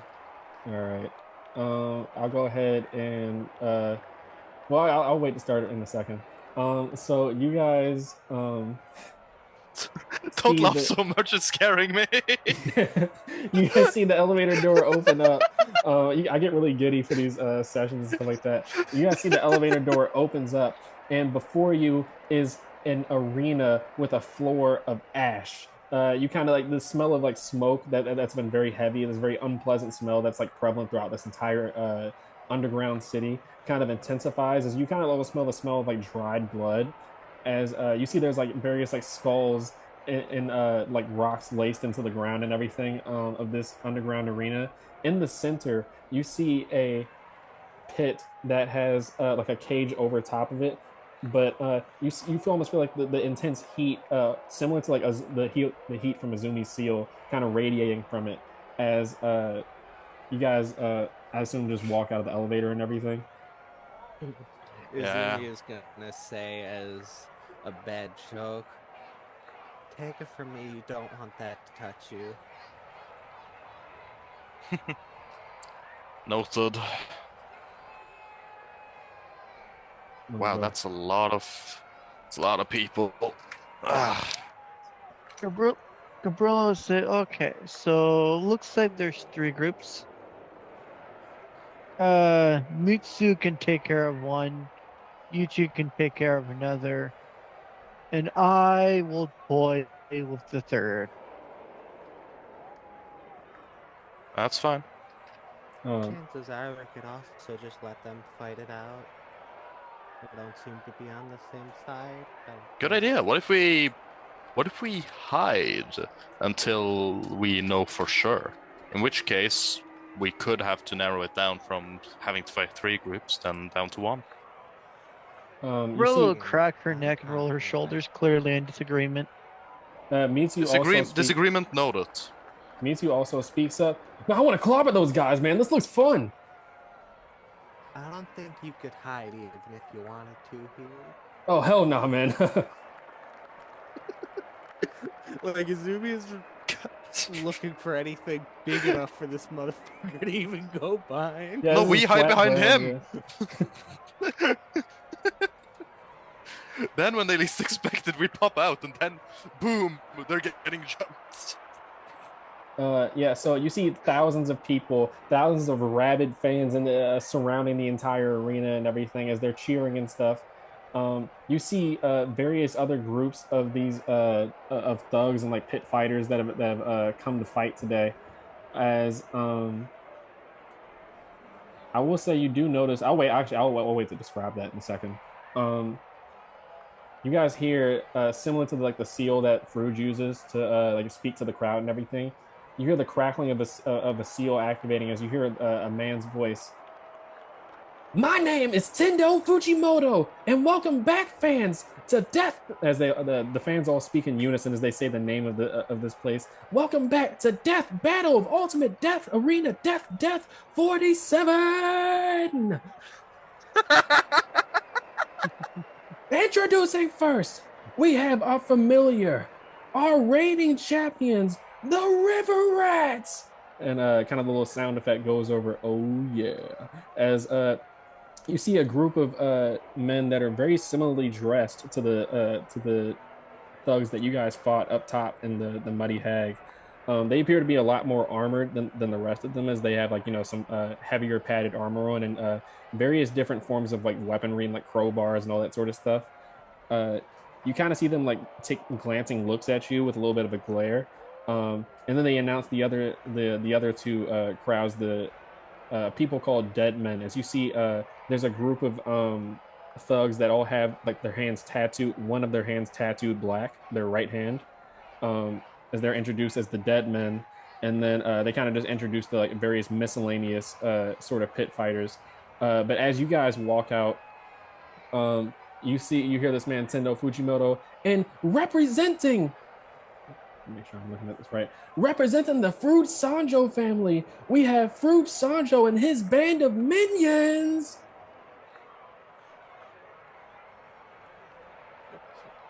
And I'll go ahead. You guys can roll initiative. We're missing someone important. We're missing Fruge. This is just his minions. Gabrilla's gonna walk forward and get into like a sprinting position. Go ahead and everybody roll initiative as he says, the rules of this contest are simple. Whoever is the last man standing wins. Stop copying my rolls. We've just been copying each other.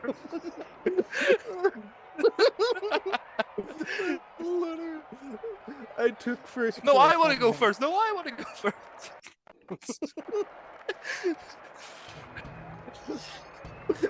Well, I'm going to use a will fire because I just gained a will fire. Yeah, you gain one at the beginning of combat once per session. Wait, we did? But I also gained one because I rolled 11 or higher in initiative roll. Yeah, so it's part of Gabriella's trait, or one of her traits. Yeah. So I'm just going to use that will fire for this. No, I was thinking of the thing where you said where like I thought it was just start a session, not combat. Oh no, it's that's for Gabriella's trait specifically. When they roll, I think it's when they 7 or higher. Okay, yeah, okay, makes sense. Sorry. Yeah, it's part of. I think it's called Battle Hungry, if I'm not mistaken. But yeah, Gabriella. Battle Lust. Battle Lust. Yeah, you're. Oh my God, you're Kenpachi. Your blood begins rushing as you see the mass crowds of pit fighters you have to deal with. Let me go ahead and turn this down a little bit. Like it's a little bit loud. So I rolled lower, sadly. That sucks. What's the advantage?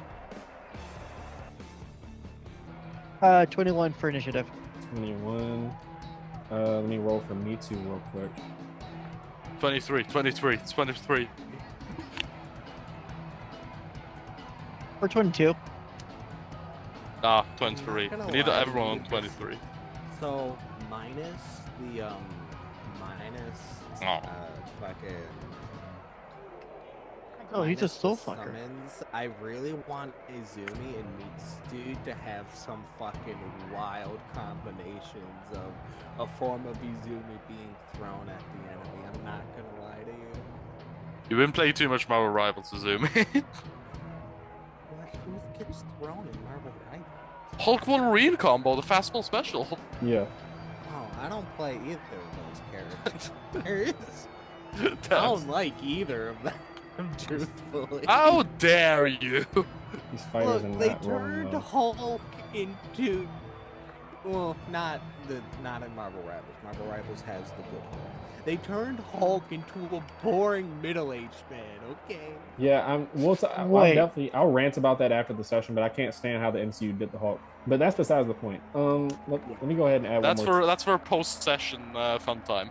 Yep.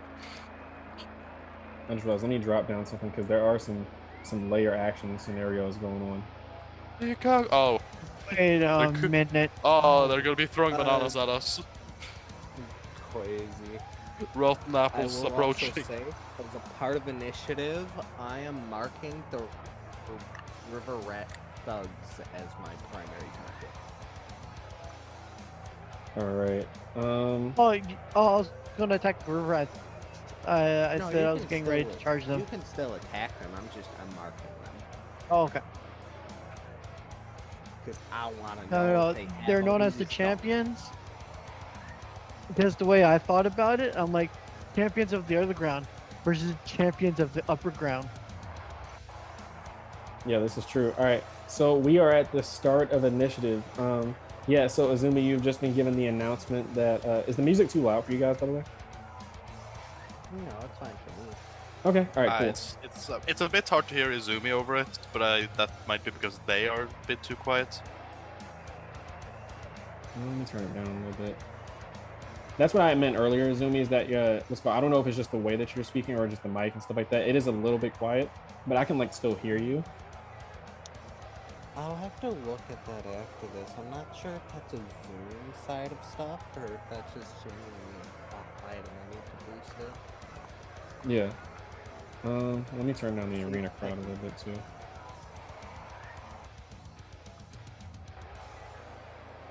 All right. Yeah, but Azumi, it is your turn as you can see the combat starts. The various thugs draw their weapons and kind of like laugh.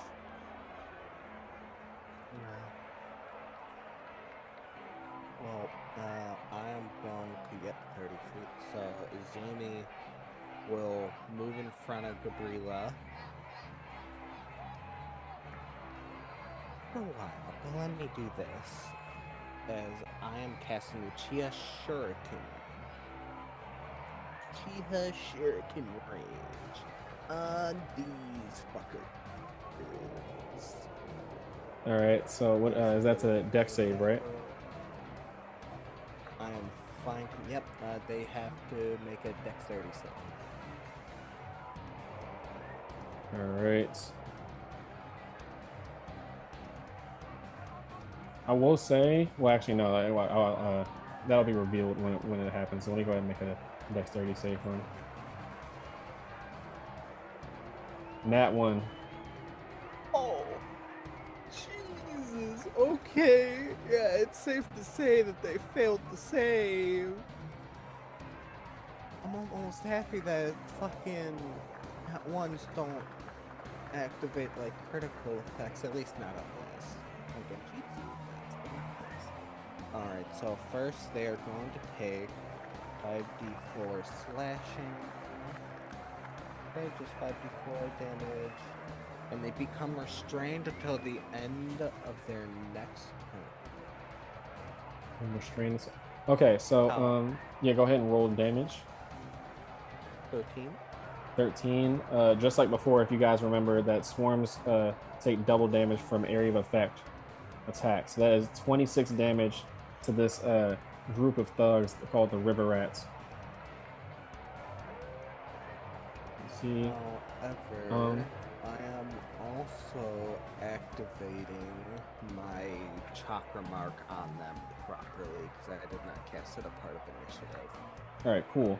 You do notice though, as you kind of get have flashbacks almost as the death of Yoshitomo is still being fresh in your mind of the various times that you guys were practicing in the same area, doing this exact same technique. This is the technique that your father was famous for, and that Yoshitomo was something that was his proudest sort of thing that he was good at.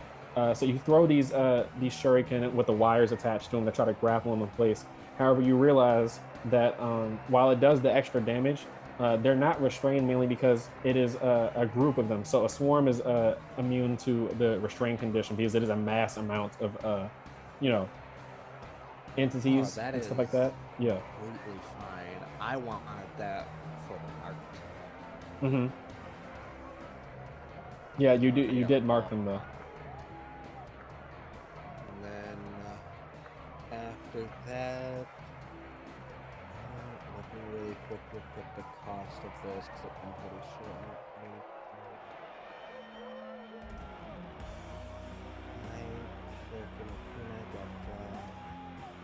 So I am gonna have to roll that ammunition die real quick. Or is this something I need to remember? We're not doing ammunition. It's fine. I don't know if you remember. I mentioned that. Yeah, we're not doing ammunition. Okay. Yeah. Fair enough then. In that case, Uzumi moved here. Uzumi is gonna move right there. So she is going to ready her sword for either. Oh no, that'll be. Oh wait, no, it's now for Gotcha. Because Gotcha is at the end of turn. Gotcha is going to follow because Gotcha doesn't have any attacks like that. Mm-hmm. So that is my turn. All right, cool. Yeah, so you see the wires that it kind of covered over some of their members and everything. They kind of slash them at them with knives and hit them with the bats, and eventually they break out and stuff like that. But still haven't done a significant amount of damage as plenty of them are down. Uzi, it is your turn. As the announcer yells out, "Oh, a Shinobi specialty! Looks like we have some special guests here today."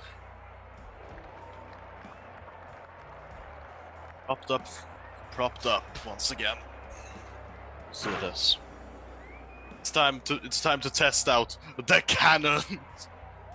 Yes. It's gonna blow them the fuck up. It's time to blow them up. It's gonna walk up next to Izumi.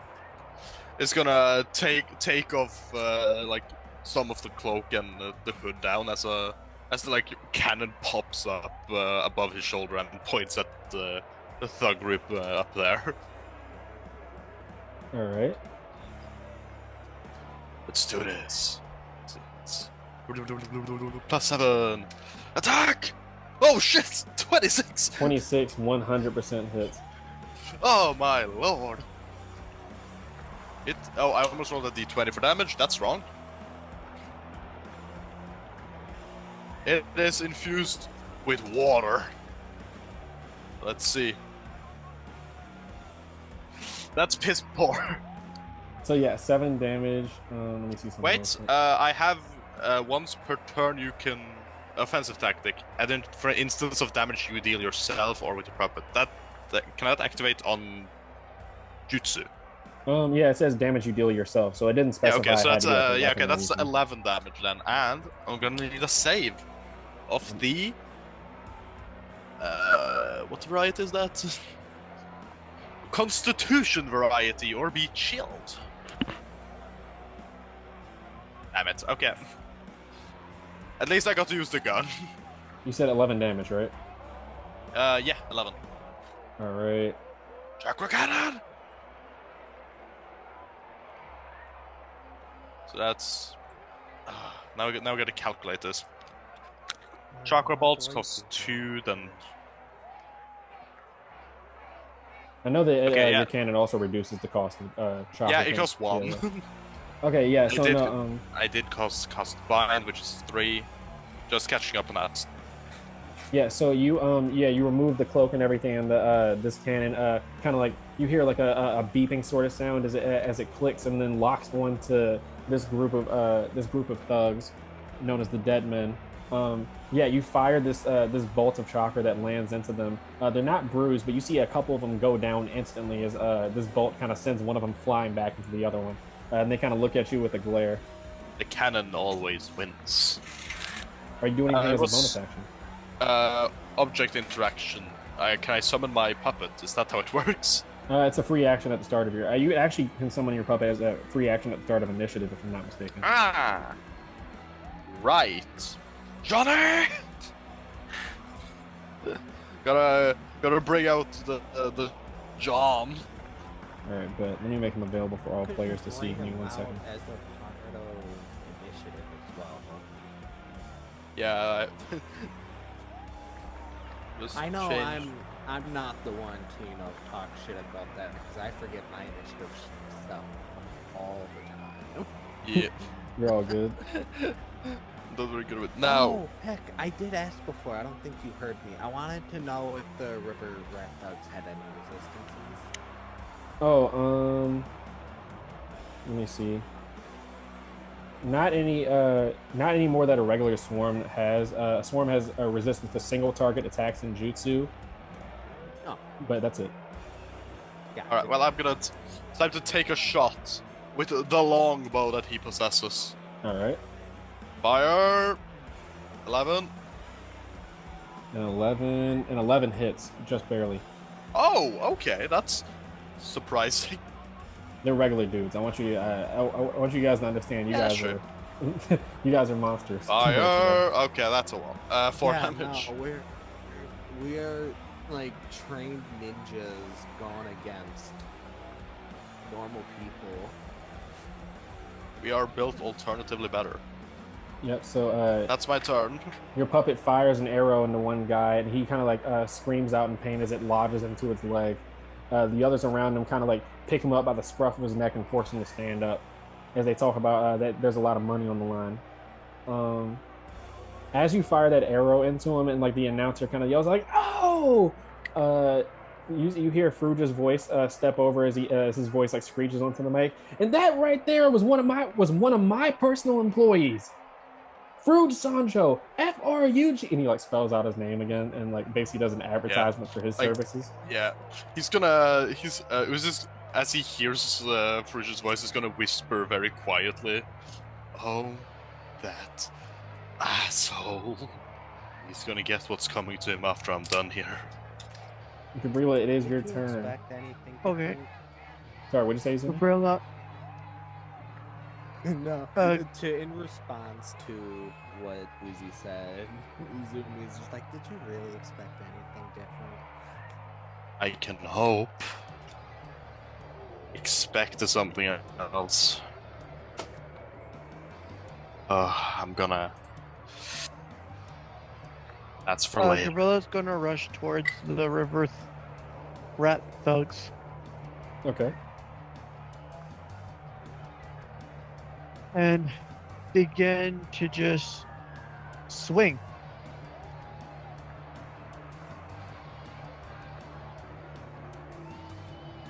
Go ahead and make your attack. That's a crit. Oh yeah, because your unarmed attacks have the critical property now. Yeah, so go Yeah. ahead and roll damage. Oh, dear God. I'm just using the life property on my first attack. So that's 3d6 plus 8. So first round of attacks is 21 damage. All right. Let's see. Describe this attack as you kind of hit like a black flash sort of thing. So I'm gonna rush and just begin cleaving through them. My fist. All right, Like- but yeah. As a bonus action, I'm going to use a martial die for patience defense, which I do a dodge action as a bonus action. Nice. That'll be my turn. Yeah, so you guys see Gabriela dash over like almost quicker than you can see. Just like I imagine, is it like this sort of scenario where Gabriela was? You said that Gabriela was like getting ready to fight. Was it like you just like pounced off on all fours? Gabriella was down like track race style, Mm-hmm. and then she rushed on all fours. Yes. Yeah, so the wind rushing past you and everything as you just fully boom knock one guy out and like he goes flying into some other dudes that knock each other out. You can see the river rat thugs. The mass amount of them has been dwindled to a extremely low amount of them that are currently still standing as they look at you with a mixture of fear, but also you see recognition as they're dressed the same as the dudes that you guys fought up top. So that is the end of your turn as you guys see her dive into this group of people kind of like bobbing and weaving as they get ready to try to attack her with a counterattack. But that's going into the layer action. So you guys hear the man known as Tendo Fujimoto announce that for today's special course, we have obviously the survival combat right here, but it's survival combat while the arena is on fire! As you guys hear whoosh, as a jet of flame begins to start to erupt from this, molten cage sort of center of the arena. So you guys see on initiative count 20, its size will increase at the at the beginning of each of the layer actions. It's like I gotta place it down again to make sure it's even. I was gonna say.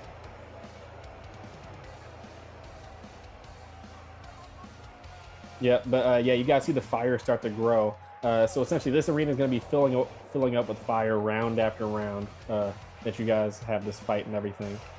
I'll also say Uzi on that layer action, or actually no, all of you guys know this. I'm just getting mixed up with Uzi because it is seal related.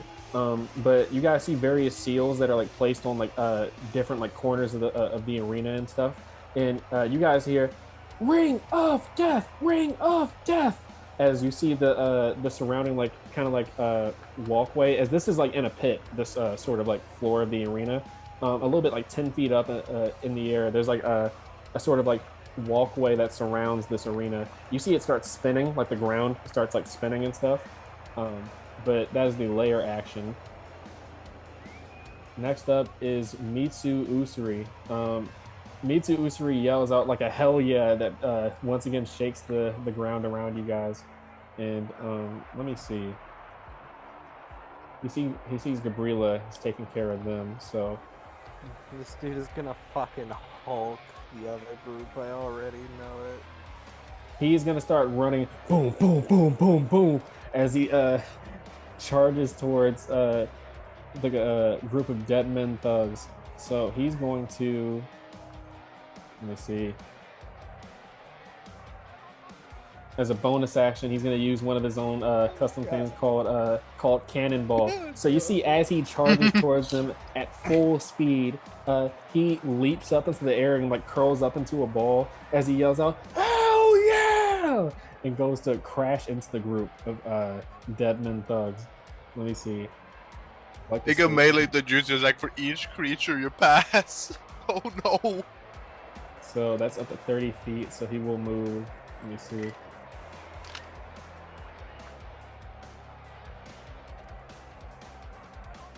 So this is just gonna be one for this, but either way, they might not be doing too good after this.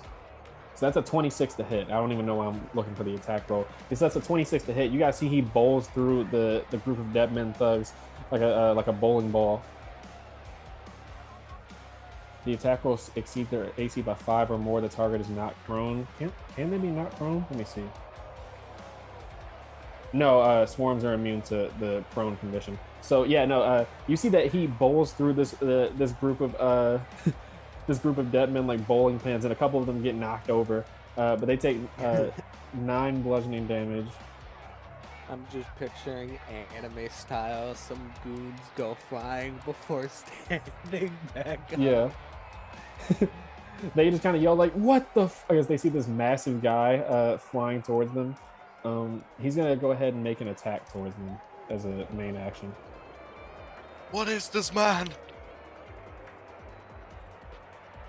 That's a 10, so that just barely hits. As you guys can kind of guess, their AC is 10 now, as it is a mass swarm of them and they're regular people. It's another 9 bludgeoning damage that they take as he sends a couple of them flying while he's like laughing maniacally. Next up will be the various fighters that you guys are going against. I'll handle the ones against Gabriela first. So these will be with disadvantage since you are you do have the dodge action activated. So that'll be a seize attack first. Creature within 5 feet of the mob. All right, so Gabriela, go ahead and make me a athletics check.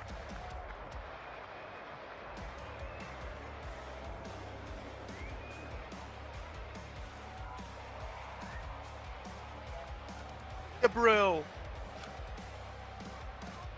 Where are the shots? Gabriela. Damn, that's crazy. Oh. 19. Okay, yeah. So you see, they all try to they all try to grab you and stuff to try to hold you in place, but you're able to dodge out of the way. So you don't take that bludgeoning damage or anything as they miss you. You're kind of like bobbing and weaving between the crowd. Let me go ahead and have them make the rest of their attacks real quick. Seize, one apprehend. Oh yeah, so that doesn't trigger because you're not currently grappled. So apprehend doesn't work out. They're just gonna make an attack with their. Let me see. Tortures or stun. Yeah, they'll go ahead and just try to bludgeon you. So this will be with disadvantage.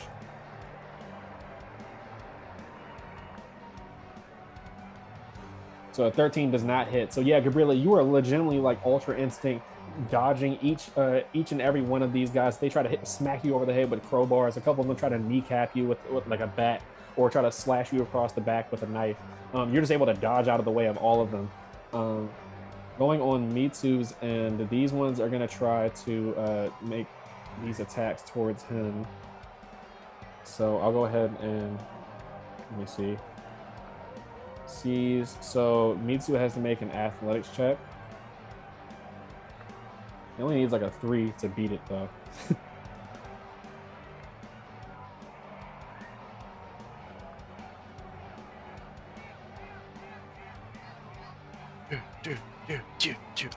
I really enjoy this music. I also enjoy it. It's getting me pumped. It's very fitting for the setting. Alright, let me see.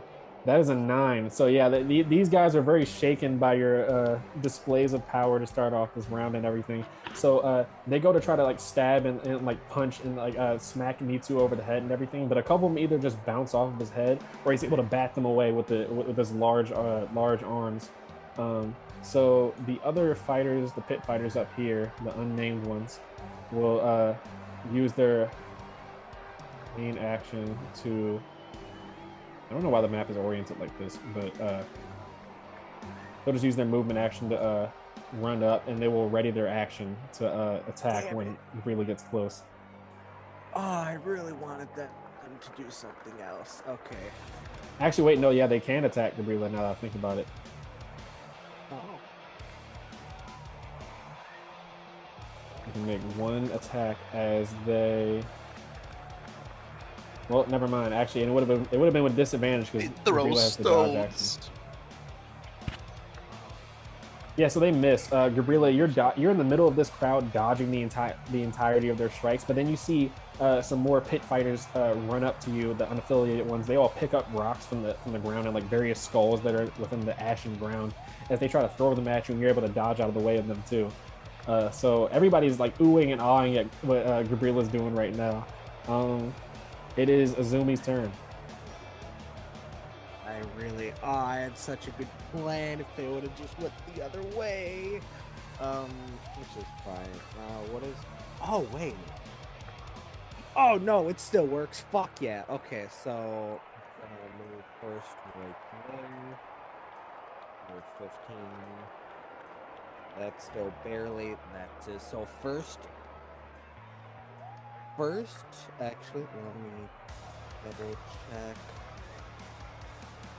Action 30 feet, 10-foot radius. So is there? Oh, I could not get that radius. So no, I need to do it like this. So bonus act.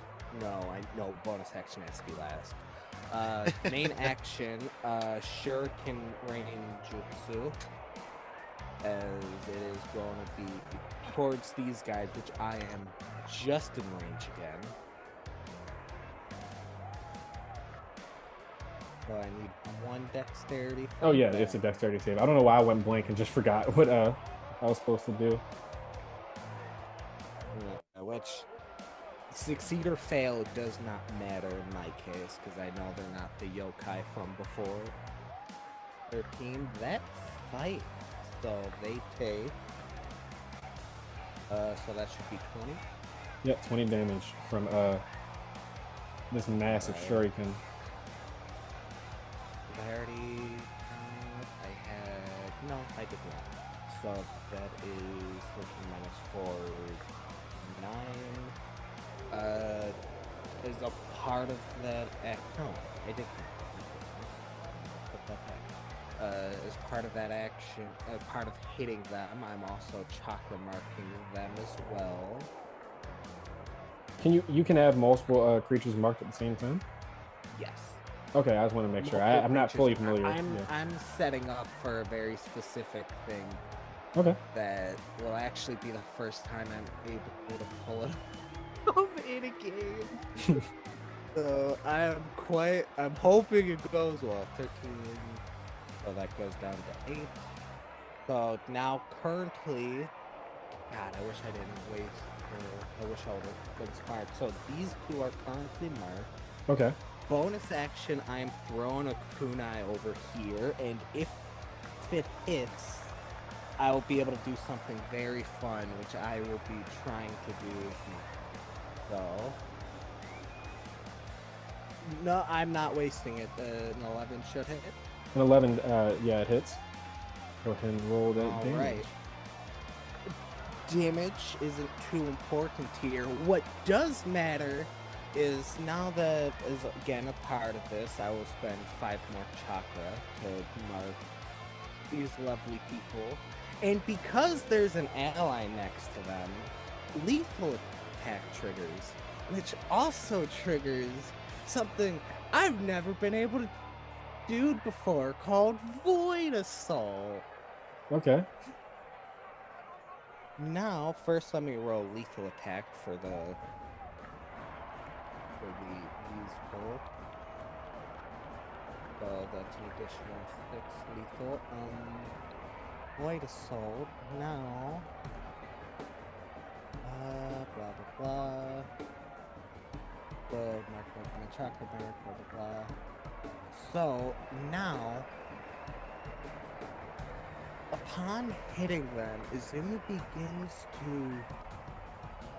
vanish and reappear around multiple of the thugs as I make Guys, I have to make a Oh no. I hate to do this, I knew it! but I gotta go for a bit. Like, not for a bit, but like, can we, like, I don't know how long it's gonna take me, but I gotta go. Well, did you guys just want to wrap it up after Izumi's turn? Aw. Yeah, that works for me. We could do Izumi and Uzi's turn, and then we'll wrap it up from there. Okay. All right, peace out, homie. I hope you enjoyed the session. Oh, yeah, absolutely did. Thank you.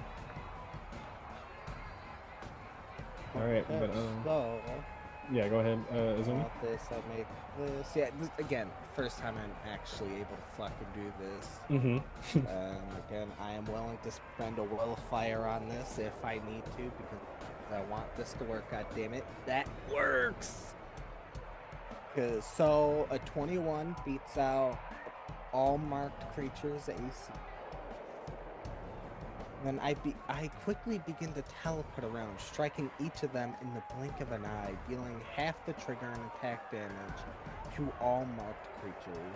This ends chakra mark on all affected creatures. And I will put myself Somewhere in between them. I would Alright. choose to end extermination.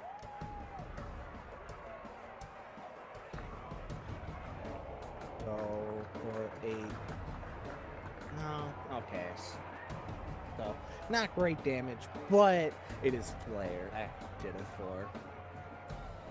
All right. Yeah. So how much was the triggering attacks damage? Was that the kunai that you just threw?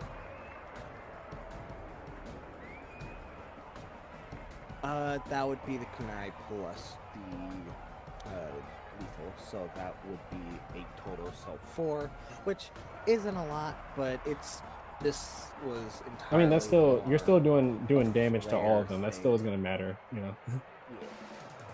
Still matters And I long wasn't term. sure if this bypasses their normal resistance, you know? It still is single target. However, I will say that you whittled down 2 of the ones that were near Gabriela, as they're already banged up. So Okay.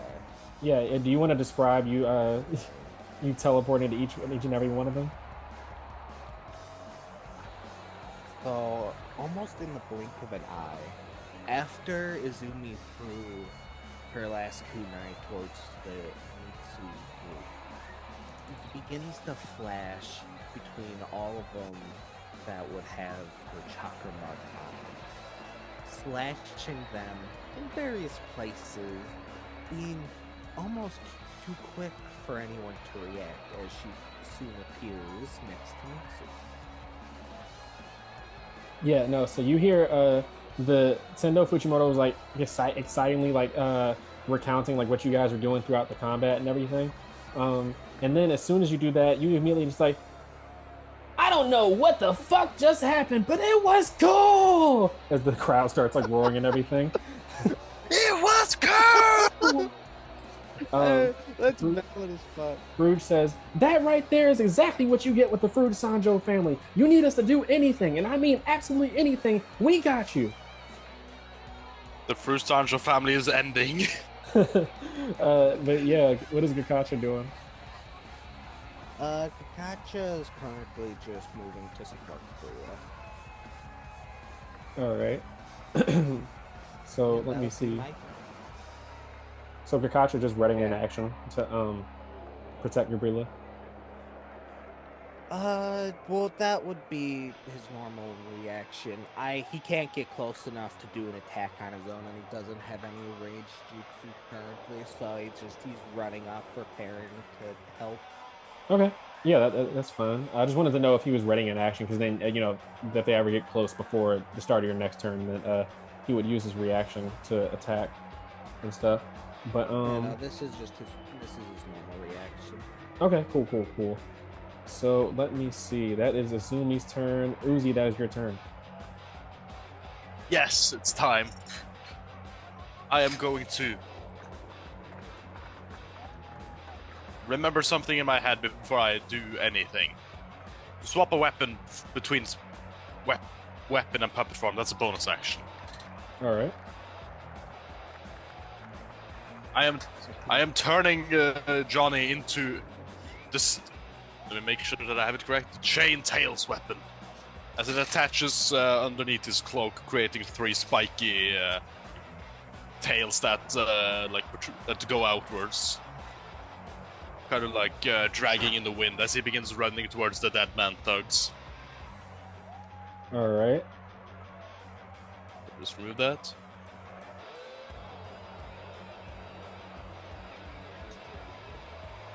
Then, because I can't do that, I'm gonna make a single attack against them using this weapon.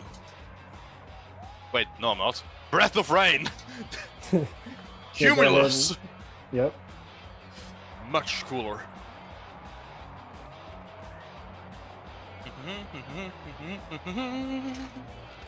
A single attack using my weapon. Let's do this. If this isn't good enough, I'm using a Will of Fire. 12 hits. Yay! Just make sure that I have the correct damage. And I am using my thingy, the offensive tactic. To add my intelligence.